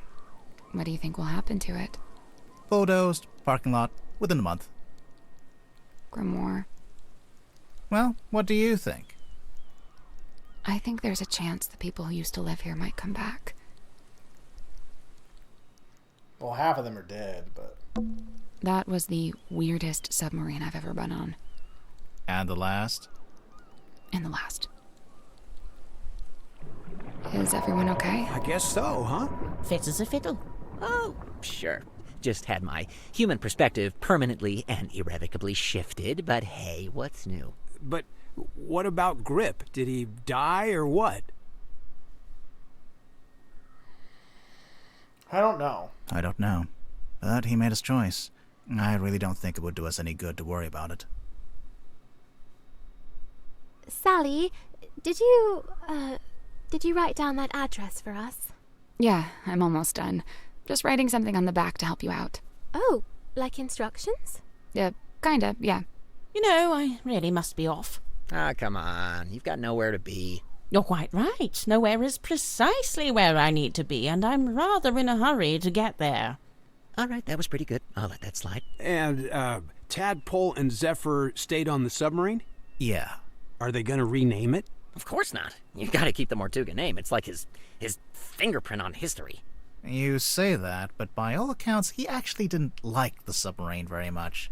That's true. It wasn't his choice to be there. He spent all his time trying to work out how to leave. Well, yes, all right. I can see that.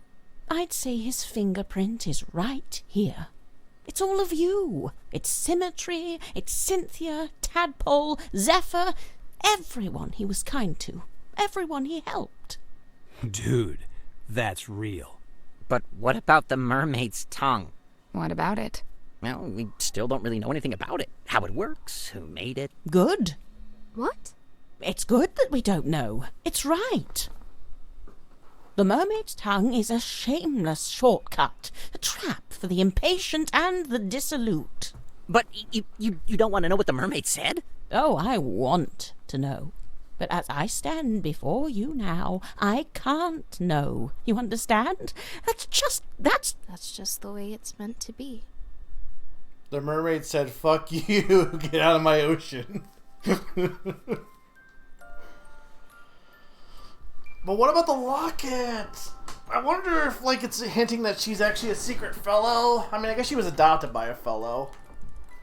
Well, I guess it's a red herring. Werman announced he wasn't going to write a sequel to the novel. Dirk was subsequently released from his contract with Wit and Whimsy. Marina Moon avoided all questions about where she was heading, simply disappearing over the horizon. Madame Temple became captain of the Tortuga submarine. Dr. Zephyr stayed on board to continue his research, newly inspired by what he witnessed. You're sure this is the address Sally wrote down? Yeah, it must be. She wrote something on the back, too. Oh yeah, what was that? Instructions? It's a little poem. You should read it. Me? You're the poet. No, you read it. Okay. Eavesdrop what the stars are saying, earthly tethers slowly fraying, floating, helpless from the worst of jealous hunger, selfish thirst. Take a moment, kneel and meet the flowers growing at your feet.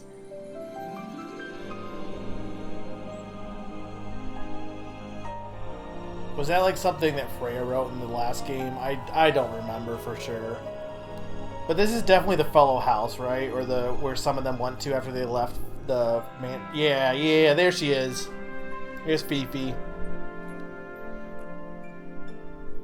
You missed the whole game. But hello, welcome for coming in. Yeah, and there's. But wasn't she? I thought she was dating what's his face though. But whatever.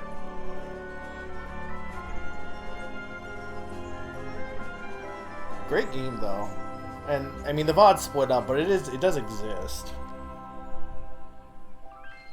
Once this is, I'm not going to stay much longer after. I'll do a few short words, but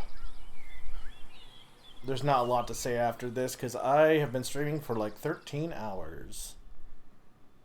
I am not kidding. I blame Summer. I legitimately can say that, Summer. I blame you.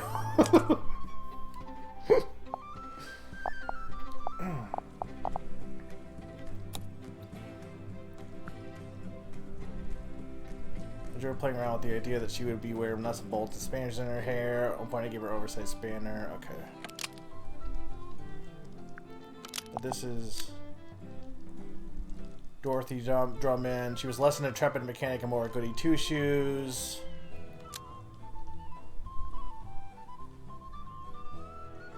Oversized authoritative siege captain's jacket. Okay. Remove the big collar of her coat. It was just distracted from her face and hurt the silhouette. Her movement is relatively understated, but I feel like she has great range for foe. Confident captain to cheeky young girl. Alright, well fair enough, Summer. But you could look at the art.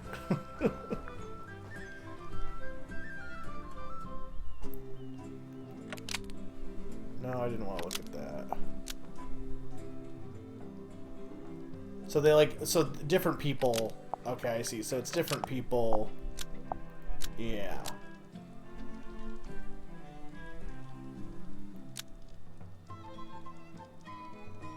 Tall proportions are difficult to control, moves slowly, so needs a lot of drawings. Yeah.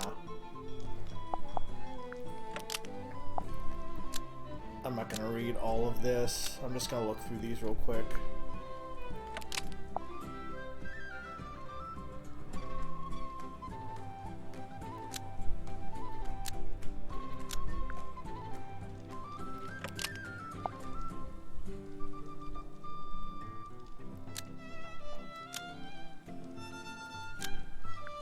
These are cool.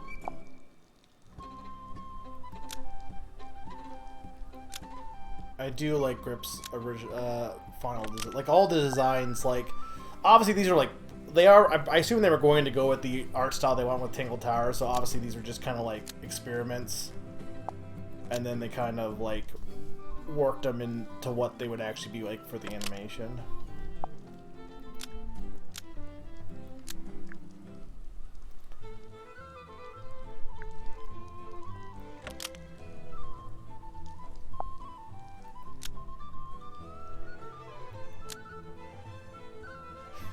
Some of these are like really Mermaid-esque. There are several clues in the game that show what the extended fellow family look like, so it was important that we spent some time drawing them, designing them together. It meant that it was able to balance the likeness to one another to make that consciously look like they were related.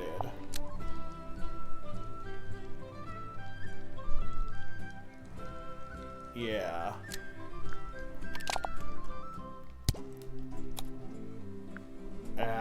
I don't really have the time to go through all of these.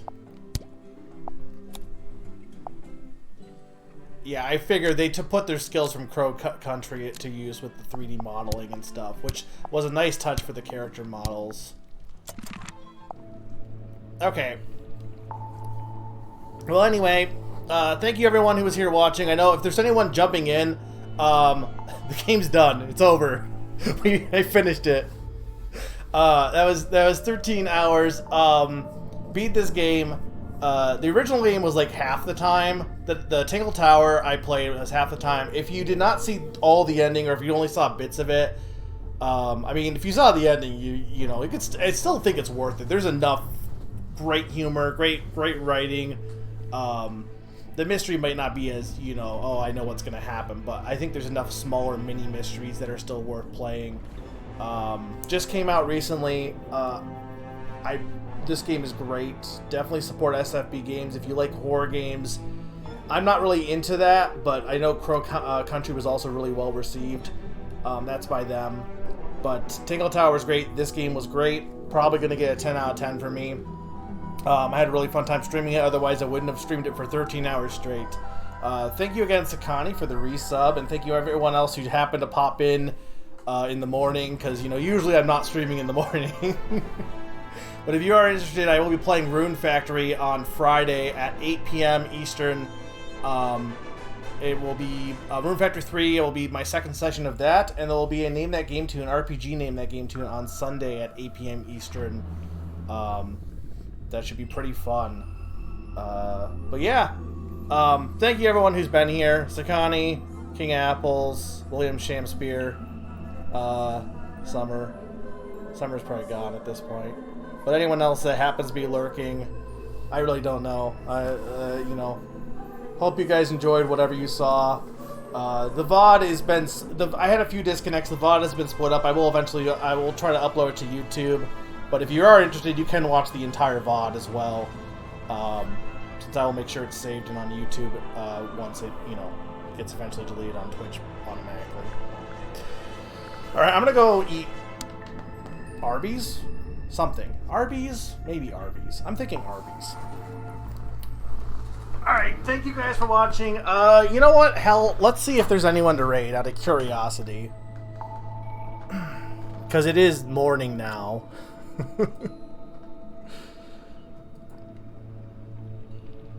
Yeah, it won't say. It's only been 3 hours, but that's... Yeah, no, they open at 10. They open at 10. I've been streaming for 13 because I started at 9, about around a little before 9 p.m. last night, so. Yeah, no one's streaming that I would raid, so. But, yeah. Alright, thank you guys for watching. I will see you later because I need to just stretch for a bit, honestly. Bye.